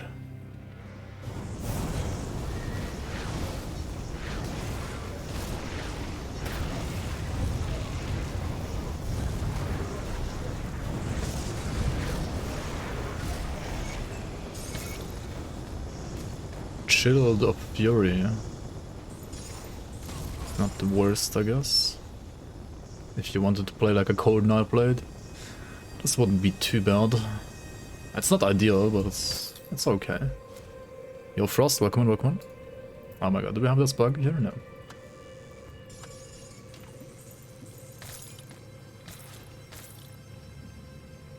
Good, you're back. Yo, thanks for the prime as well. Welcome back to the Bloomers. Frost, welcome back, welcome back. Much appreciate the support.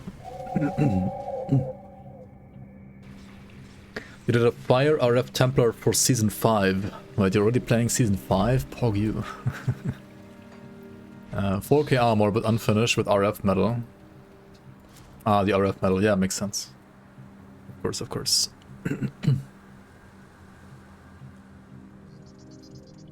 Come see what's left of my wares.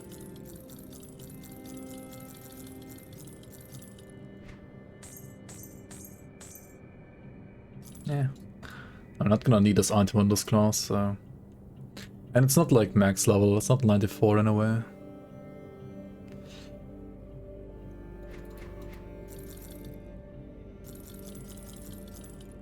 What about these shoulders? These can also be good, right?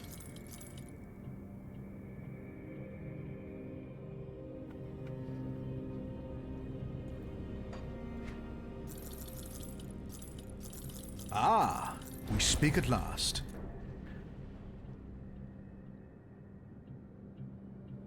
Yo, you okay, mate? Welcome on.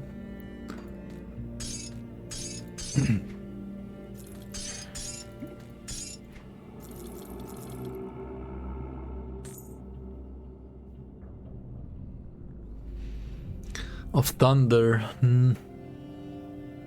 I like the prefix more than this one, than on this one, but the suffix is unfortunately the wrong one. Sad, sad. Another one here. Preserving of Void Fire. Huh. And Shrewd of Psyche. Oh, that one was just terrible. I used to always say like screw the shrewd. I mean screw the shrewd. It's kinda not always true anymore. It's sometimes actually okay now. But I'm not on this build.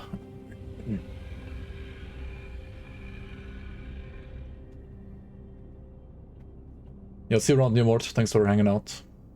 See you around, man. I'm sure you've been asked many times, but what would you like to see from a potential Grim Dawn 2? A better engine is, in my opinion, like the top priority. Game design wise, they can like reuse many designs, I feel like.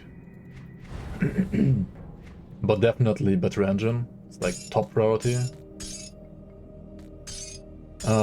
Maybe like some better crafting system. But not as powerful as Path of Exiles, maybe.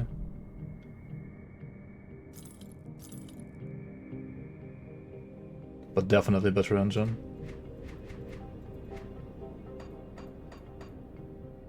Put it to good use.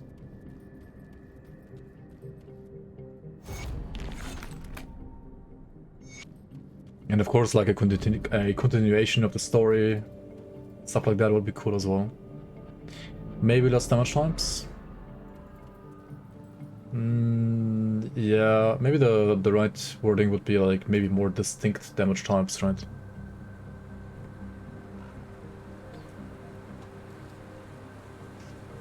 Overhauled faction rep and more interesting nemesis system. I think the systems are pretty interesting, kind of. Maybe like a bit too low impact right now. But I generally like this system a lot, like this progression system here. Like, not many other RPGs have this kind of system, if at all. What would you guys like to be different about the system, for example? I mean, apart from bounties being like obviously like absolute trash, right? Like we know that bounty system is trash. Bounty system needs to be reworked, like already right now, I feel like.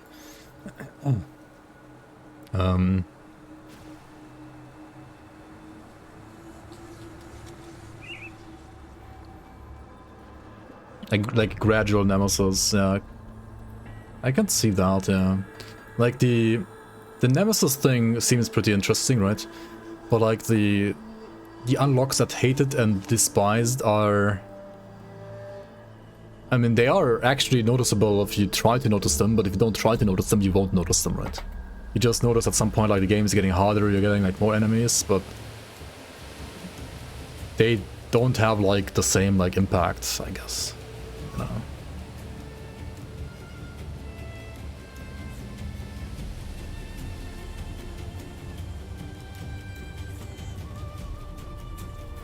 The nemesis should rather hunt you down than you hunting them. Yeah, that's an engine problem as well. That is an engine problem. So you could, with a different engine, make it like maybe, I don't know, if you have nemesis status, right, then after like X amount of minutes, or between like, say, I don't know, like between 5 to 15 minutes spent to the game, you're gonna be like hunted by a nemesis or something like that. And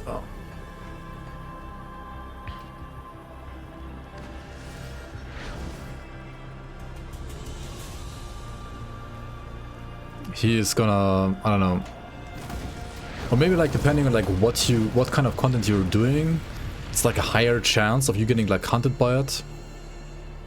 Like it could still be like different regions, right? Like region locked in a way. Like for example, a Chthonian nemesis is not gonna like start like hunting you in an ethereal realm and stuff like that, right? Like you can only like get hunted by a Chthonian nemesis in a Chthonian environment. Stuff like that. I think it should be like still thematically like locked to certain environments. But yeah, apart like instead of like making it basically like like currently it's a random fixed spawn, right? So you have like say 20 fixed spawns and then it spawns randomly in one of those, because that's kind of like the only way in this game right now you can like create any kind of like randomness in this engine. But if you instead had just like,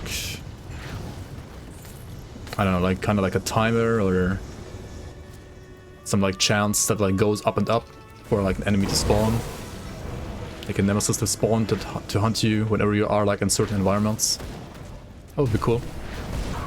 So yeah, then basically, as you guys said, like you don't have to hunt them, they hunt you. As long as you're like within their reach, like within their realm, they're gonna like hunt you the longer you are like in that in that realm as well. What about better puzzles? I mean, I don't know. Depends what what you mean by better puzzles. Grim Dawn has tons of lore puzzles, basically. Like, all the puzzles in Grim Dawn are lore puzzles.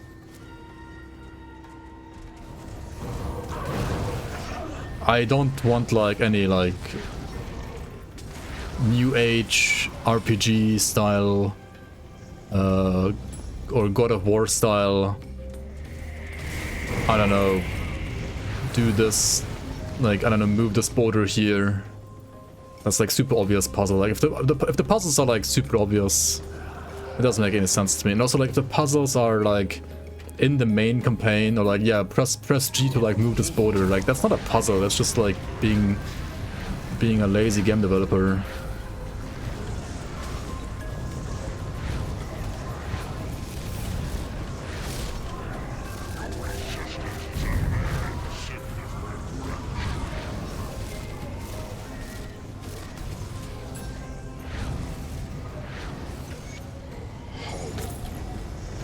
Is there a distinct difficulty for chests and areas? Like you open a Chthonian chest and boom, ambushed by Chthonian nemesis? You could do something like that, yeah. You could do that. That's actually right now possible already, yeah. With the current engine.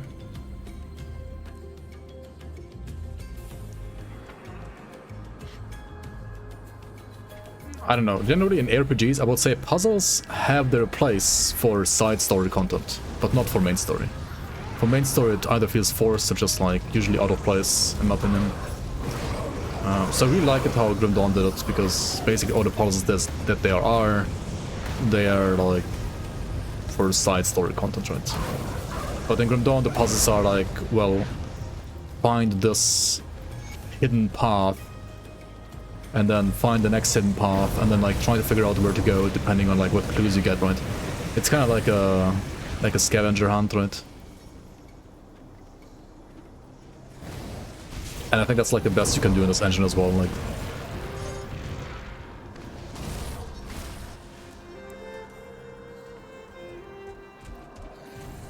More destructible environments? Yeah, I mean that would always be cool for sure, yeah.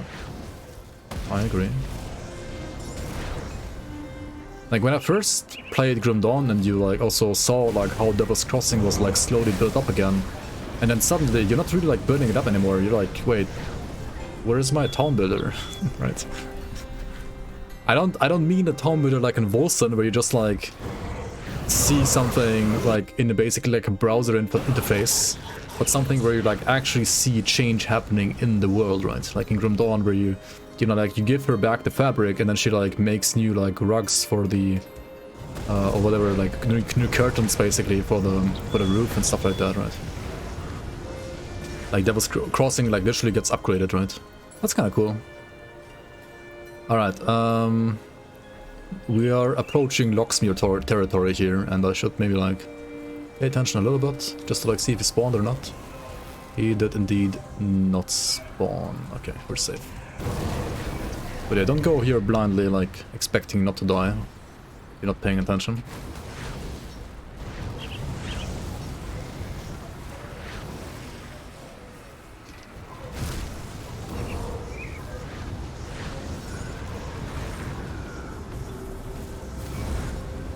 Oh yeah, we have cutter levers, right? Yeah. True, there's stuff like that, yeah. I mean, I don't know if you've played, like, the seasonal content, right? Like, Tomb of the First Inquisitor has, like, at least one puzzle. It's not like a big puzzle, but it is a puzzle.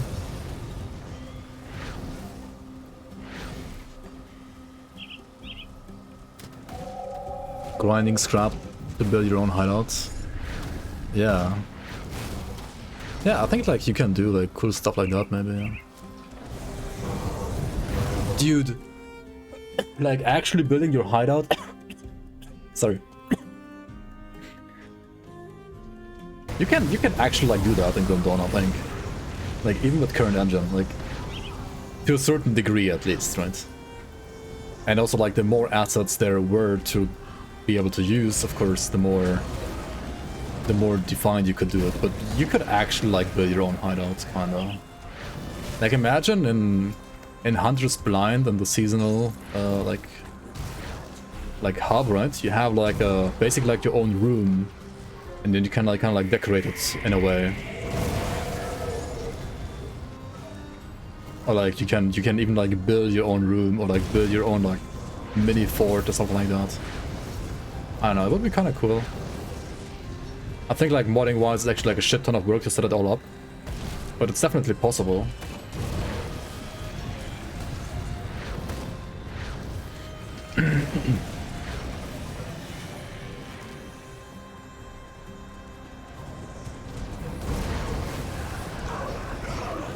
Yeah, what I was thinking, I didn't like think or like talk about this like at all like in recent years, but what I had in mind, like it was even I think like 4 or 5 years ago already, like when people like noticed, okay, like say you're playing Blackwater Cocktail Demolitionist, right?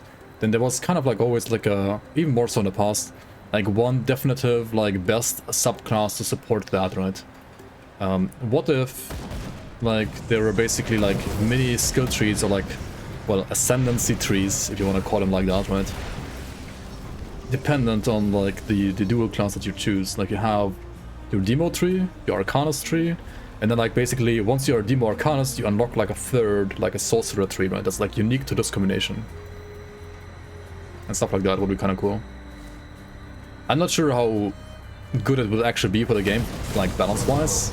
It might be like too much shoehorning then in a way actually. But it would be cool or like interesting, like... Maybe it's actually bad for balance, I'm not sure. It would be cool.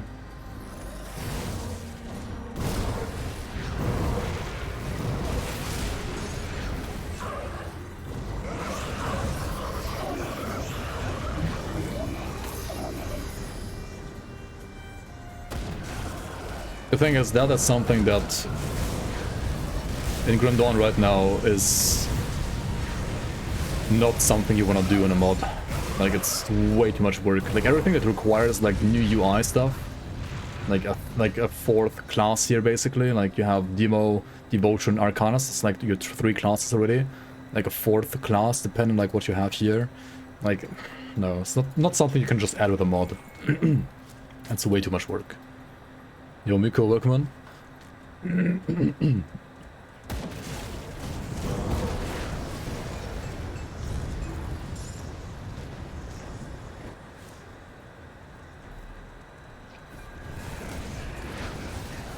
Keep the constellation system, but link them and have rotatable links, rings like in Boson.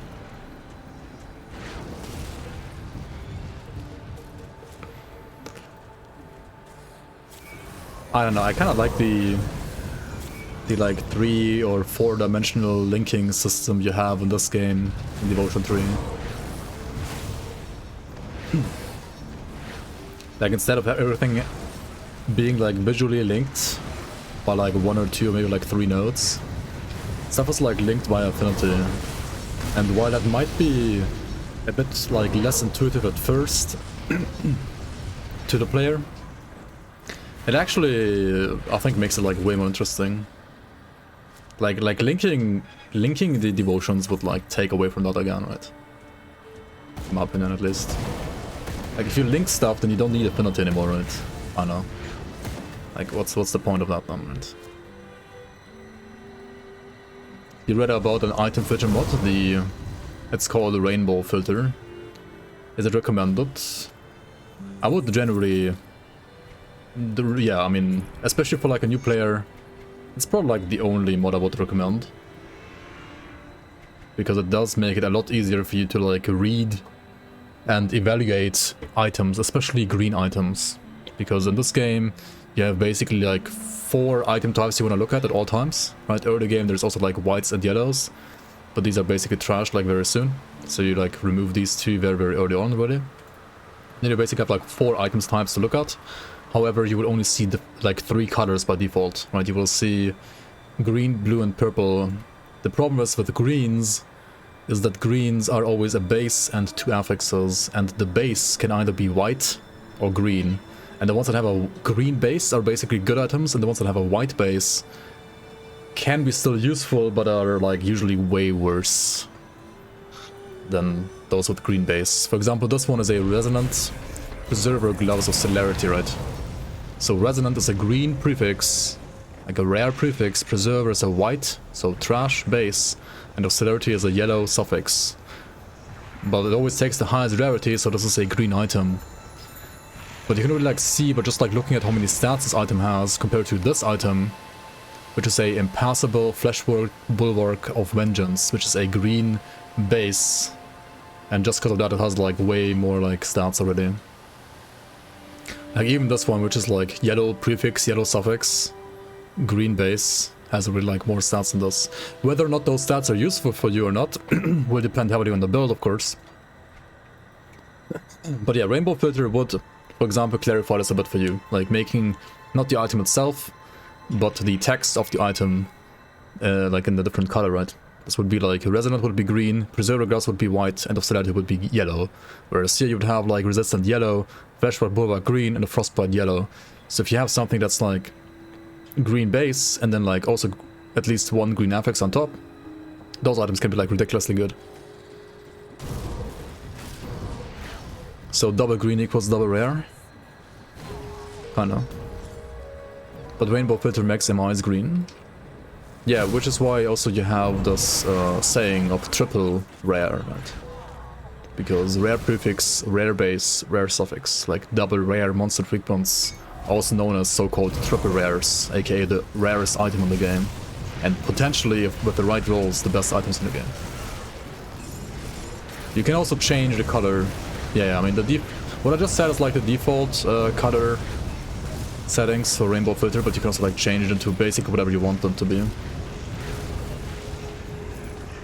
You wanna try this game for the first time? Is it a good idea to go hardcore right away? Generally I would say this game is more forgiving than PoE. I mean, you will die at some point, yes, definitely. But I mean, if you're okay with that, right? Alright.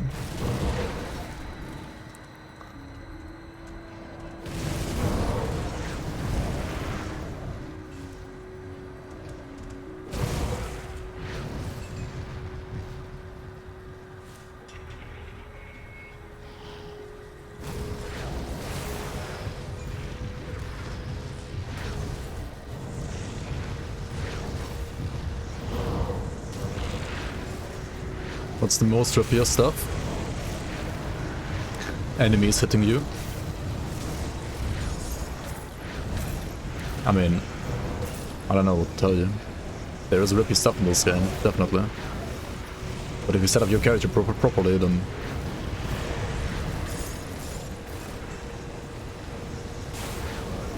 I mean, if you want to juice up the content, like you want to like go deep into like Shattered Realm, you will always find content that can rip even the best character ever.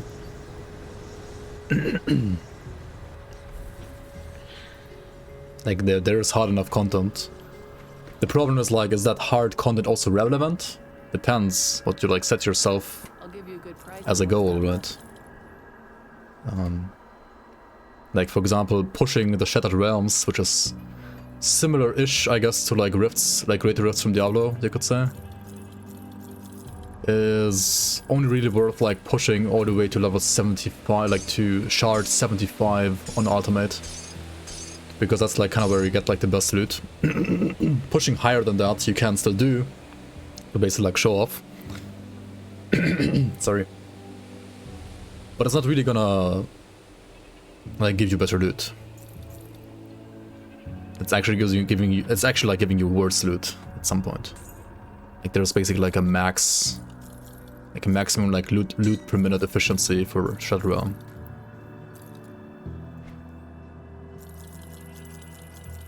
But yeah, you also have like uber bosses, basically, like celestial bosses they're called in this game, that you can also like gear for, that will require special preparation for gear and even like ointments, like basically like pots, additional pots and so on and so on. Is gear progression very important? Or do you get carried by skills? No, you get carried by items in this game, not by skills. I mean, it's like a mix, like every good RPG, but if you want to compare it to, for example, Last Epoch, right? In Last Epoch, you don't need gear, right? You just need skills. And in Grim Dawn, I would say the thing carrying you the most is... See you around. Okay, first you want to choose like your main damage ability, for example, and max it out, right? So first you somewhat get like carried by just like putting points into the skill, like scaling up the damage of that skill. This is like, imagine like PoE, right? Skill gems, you have like 20 levels of skill gems usually, and then you can like corrupt for 21 or something like that, right? Imagine PoE, you could level up a skill gem all the way to level 10 whenever you got that skill gem, right? Like whenever you get that skill gem, if you invest skill points, you can get it to level 10 instantly. But to get from level 10 to level 20, you will need gear, right? So without gear, you cannot get higher than 10 ever. And that's kind of like how the skills work in this game. You have like a soft cap, like for example 12 out of 12 points for cocktail, and now I have gear giving me plus 10 in total all the way to 22, and 22 out of 12 in this case would be like the hard cap for the skill. And then on top of that, there are also items that, for example, convert a damage type on a skill, or like just give you additional damage to that skill independently of your skill points that you have into that skill. For example, this offhand here gives me additional fire damage, additional burn damage, and also converts all chaos damage to fire damage on this cocktail, right?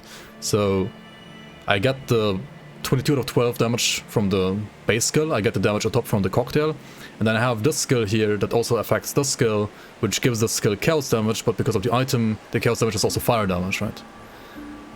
And so on and so on. Like, it's basically like these kind of layers that you have here. So without this item, I wouldn't be able to play this build. Like, without this item, I wouldn't have like nearly as much, like nearly enough damage. And I don't only have this one item, I also have this item giving me like plus skills to cocktail, and on top of that additional fire damage to cocktail. And this item, again, doing basically the same, right? Plus 3 to cocktail, additional fire damage to cocktail. I have this item giving me like plus 1 to all skills in my Diminutionist class. I have also this one for Grenado, right? To convert physical damage on Grenado to fire. Which is gonna be like my second like single target ability here, kinda. And then you also have like other layers like resistance reduction, which you can get from either skills or well, like the devotion tree or items. So yeah, I don't know. I think Grim Dawn is like fairly well balanced overall. If I had to choose, like, is it skills or is it items that make you powerful? I would rather say it's items than skills. Because there are people who have, it's very fucking hard, but there are people that have, for example, made a classless playthrough of this game. Like not choosing any classes, like any main classes whatsoever, only picking devotion skills, which is kind of like your third class, plus gear. But I don't know anybody who has like finished the game with only skills, like with only like classes but no gear. Like no gear runs are literally impossible in this game. But no mastery runs are possible. So I guess that kind of like answers your question, like gear is more important than skills, so. Good work down there. We cannot simply... The road for the devotions. I'll show that eventually in a guide, of course, but... Keep an eye on this. So what I did here is... I mean, you basically can just like look at my like GRIMTOOLS that I did, right? Like I have, I don't know, you can't look at it yet, but once this is on YouTube, I will post like different like GRIMTOOLS links for like every couple of levels in the description. And then you can like check out the devotion page or like every couple of levels, right? Once you have 55 devotion points though, and you wanna basically run what I'm running right now, if you're trying to replicate a devotion setup like this, always make sure to pick up your tier 3 devotion last, like tier 3 devotion being the Uzin's Torch here. You never want to pick a devotion that doesn't give you affinity before like the last, like as anything but the last kinda. That's not the case for like progression necessarily, but like once you have 55 devotions and you want to like respec to your final devotion tree, you want to fill out all the other like tier 1s that like give you tons of affinity, or like tier 2s that also like give you other affinity first, and then you pick your tier 3 at the end. And you might in some situations have to pick points at the crossroads, or pick some other tier 1s first, then pick up the tier 2 and then respec again, for example, because some of these constellations, I mean all constellations can be self-sufficient, but for example turtle, right, it needs 1 yellow, so you need to like put 1 yellow here first, then pick up the entire turtle, and then once you have the turtle, you gain 2 constellation affinity, right, for yellow, for order, but you only need 1, so then you can respec this one again. So min-maxing this tree is all about like knowing like how the affinity system works, and remembering that you can always like respec everything, and that devotions can be like self-sustaining, at least the tier 1 and tier 2 ones. Ask Biff to do the challenge. They really tried, right? What was the level he got to? I think he died at some point, but he got pretty high. Oh, gearless? Oh. I mean, that's up to him. Whether or not he wants to do that. I would just say it's no fun, but... Can you explain again? Yeah. I mean... I know you're kidding, but... Just check out, like, all the stuff that I have here. If you want the game explained in videos, then... Pretty much all I said, and way more than that I have, like, made guides for. Did I do a classless? I also tried, but I never got to 100 either. I did defeat the Ultimate Warden and got to where you have to go to get the medal in Ultimate in Act 7. Like, I got Vanguard of the 3 as well, but I wasn't 100 yet, and then I fucking died to, like, trying to get 100. Oh well. But yeah, I didn't find the motivation yet to do it again so far, but maybe I will at some point. An archery kind of type?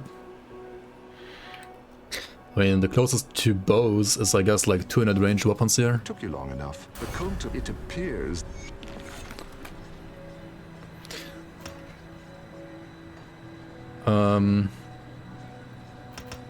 Coming from PoE, you're like used to the skill gem just giving you the skill, and the weapon being like the placeholder for the skill usually, right? Apart from like some animations, usually you just like press the skill and the skill has like its own animation, right? In this game, it's sometimes more like the other way around. Unless you're playing a caster, like every attack build, you would always use your weapon to then like either proc a special animation, to proc a skill, or like just you will basically like use something that's more akin to a default attack to proc the skill. But yeah, I mean, check out, for example, Prime Strike Druid guide. I think it's pretty popular anyway. If you like lightning damage, if you like flashy damage, if you want to play a 200 like crossbow slash gun, then I guess that's your jam. But yeah, there's no bows in this game. This game is more like, well, Victorian era themed, so it doesn't really make sense to still use bows, which is why there's only like crossbows and guns. But I mean, it's kind of like the same thing.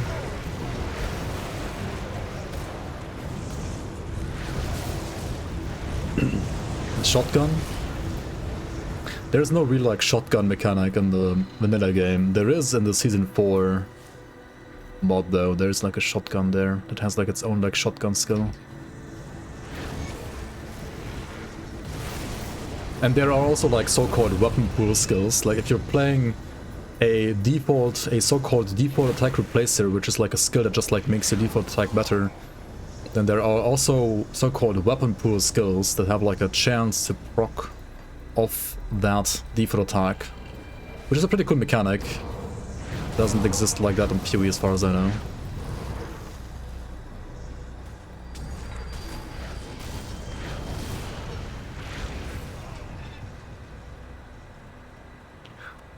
But it can also sometimes be a bit You can love it or hate it. The problem is like some of those like weapon pool skills will have like slightly different animation times than your default attack. And then kiting can feel a bit weird because like attack number 1 will have like a shorter animation time than attack number 2. And it sometimes feels weird for like the flow of kiting. But Promise Strike is not a default attack anyway, so you're not gonna worry about that. What's the best subclass of Force Wave? I mean, depends what kind of Force Wave you wanna play. Old Keeper is good. Necromancer is good. Occultist is good. If you wanna play Fire Force Wave, Demolitionist is the best. I mean, even Arcanist can work if you just want to be like tanky.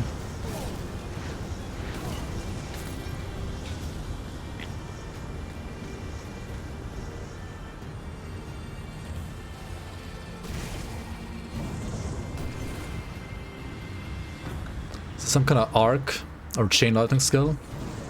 Only on a item, not in a class.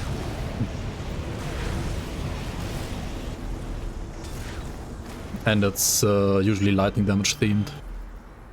So if you for example like say you're starting like with a lightning Primal Strike Druid, which is good for like 200 melee or 200 ranged gameplay.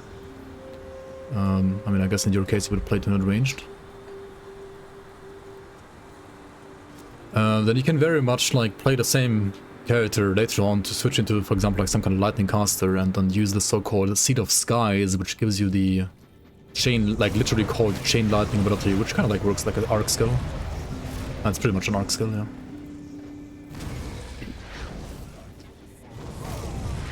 Is there a build that makes good use of non-cooldown cocktail? There is at least one, yeah.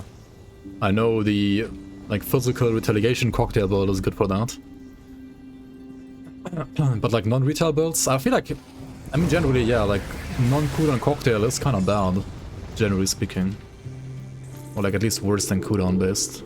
Unless you're playing retaliation damage, yeah. Do you lose everything if you die in hardcore? There are 2 stashes. Right, there's one personal stash and one shared stash. I think in PoE there's basically only shared stash. Retaliation damage. And of course you keep the shared stash.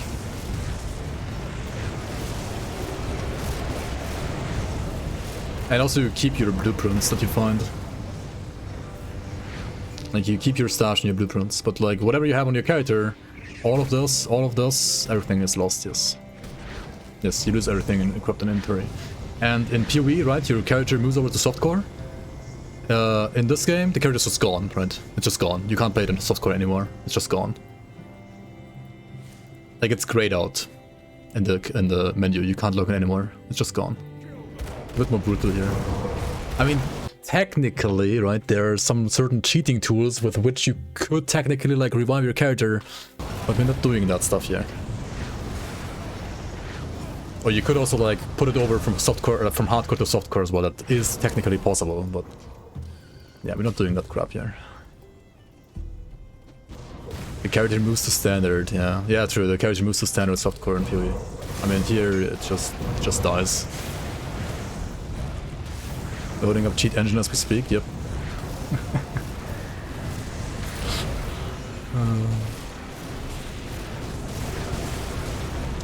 I don't know, I think like, I mean, hardcore is well done in PoE and in this game as well. Like, moving the character like out of the league into standard is, I think, like a very good way of doing it. I mean, this game officially not having seasons, only like these community seasons with like community servers, etc, etc. Basically like preventing like anti-cheat and so on if you're playing that, but other than that there is no real anti-cheat. The only thing preventing you from cheating is yourself and your own owner. I mean, I don't know. Grim Dawn is such a fun game. Like, if you're cheating, it's just like ruining the game for you, in my opinion. Like, I would lie if I said I have never tried like the cheat tools. I have tried them, of course, at some point to like, you know, to like know what they're all about. But yeah, I don't know. Like, just take out the fun of the game, in my opinion.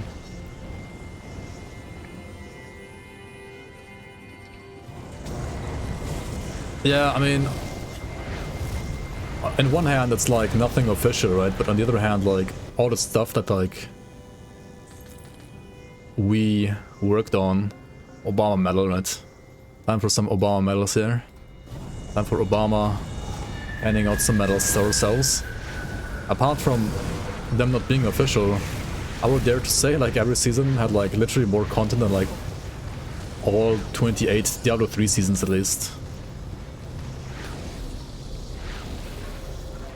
I mean, definitely not as much as like the Path of Exile seasons, right? Like Path of Exile is doing a splendid job overall with seasons. I mean, okay, if you look at their like first seasons, right? Like the first Path of Exile seasons were like pretty much nothing as well with content. So I guess compared to those, we would be similar. Or maybe even better than those. I don't know.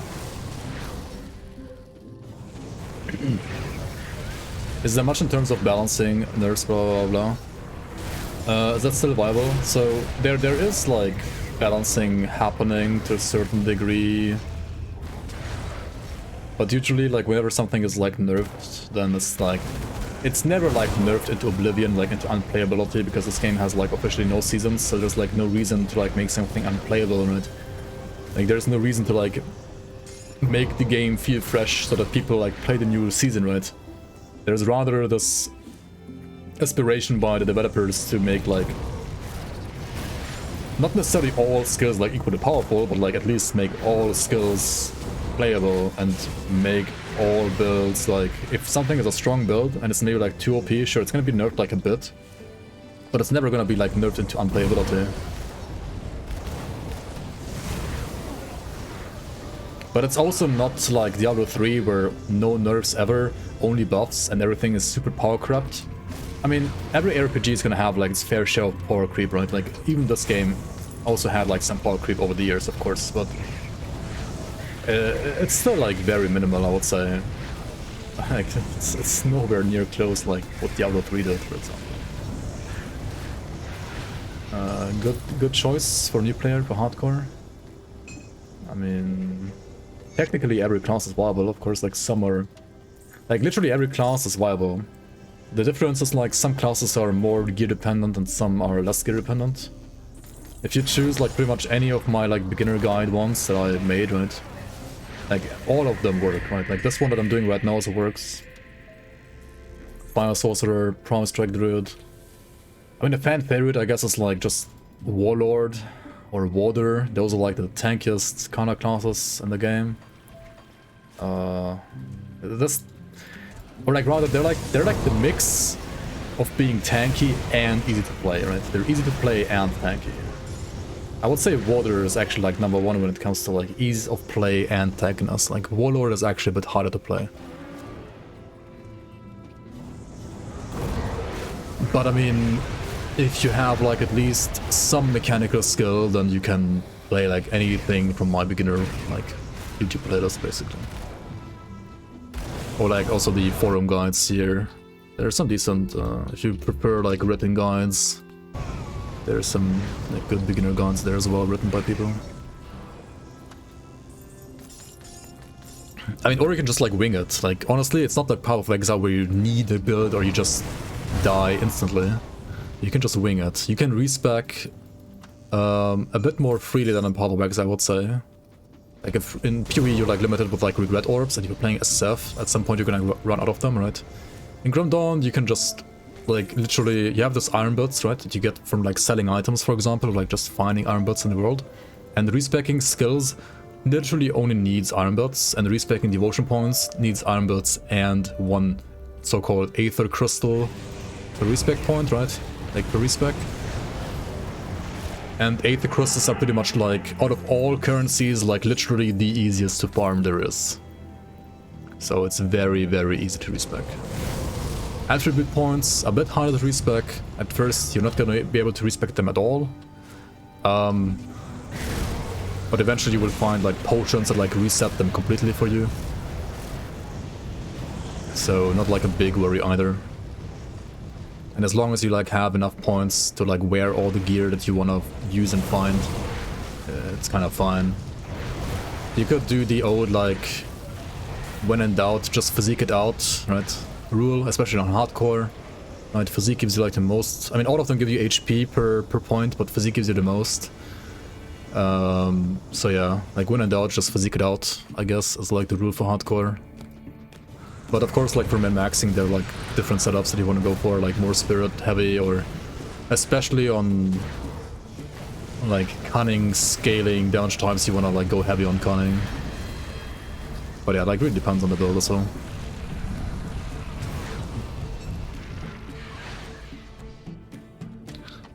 You guys are welcome. I mean, I wouldn't be doing this if you wouldn't be watching, so I gotta give something back.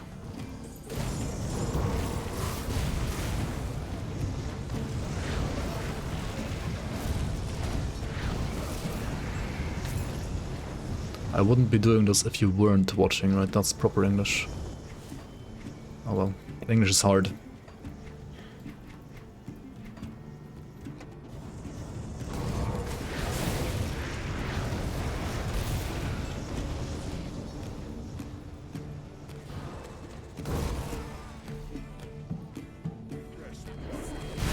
Mino Inglando.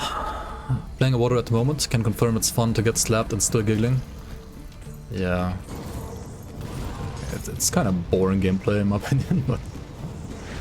I mean, at some point you're still gonna encounter... like, content that you can't just face tank. Unless you have, like, literally perfect gear, I guess. And even then, I mean... the Shattered Realm, if you wanna kill your character, right, just like keep on pushing and you're gonna die eventually, like it's no problem to die. I mean, I also died on Avenger Water at some point. But it was like SR, I don't know, 89 or something like that. It's pretty high. I mean, I could have pushed higher if I didn't fuck up, but yeah.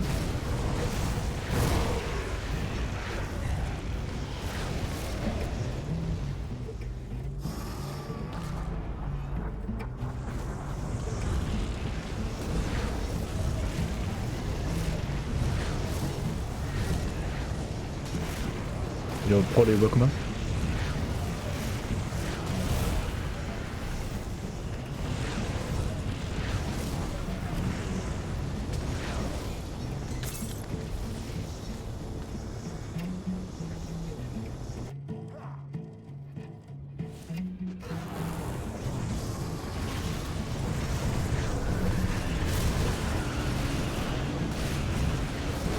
Antacolussi.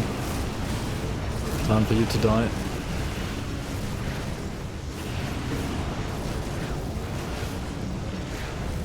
Got Lucy.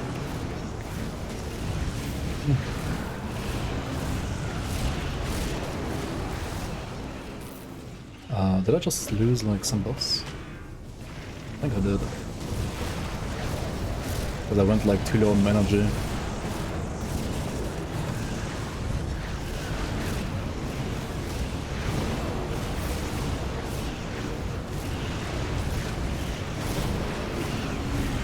Alright, I mean, if you build and play your build correctly, this isn't like the hardest boss ever, right? That is main campaign, Act 4 boss down.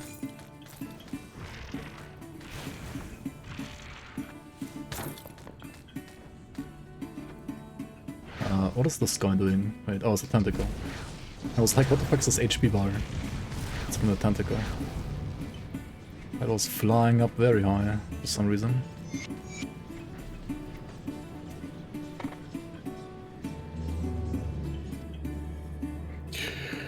Alright. I guess it's gonna be it for this episode then, once again. I wanna... The thing is, expansions are a bit more difficult, so I might...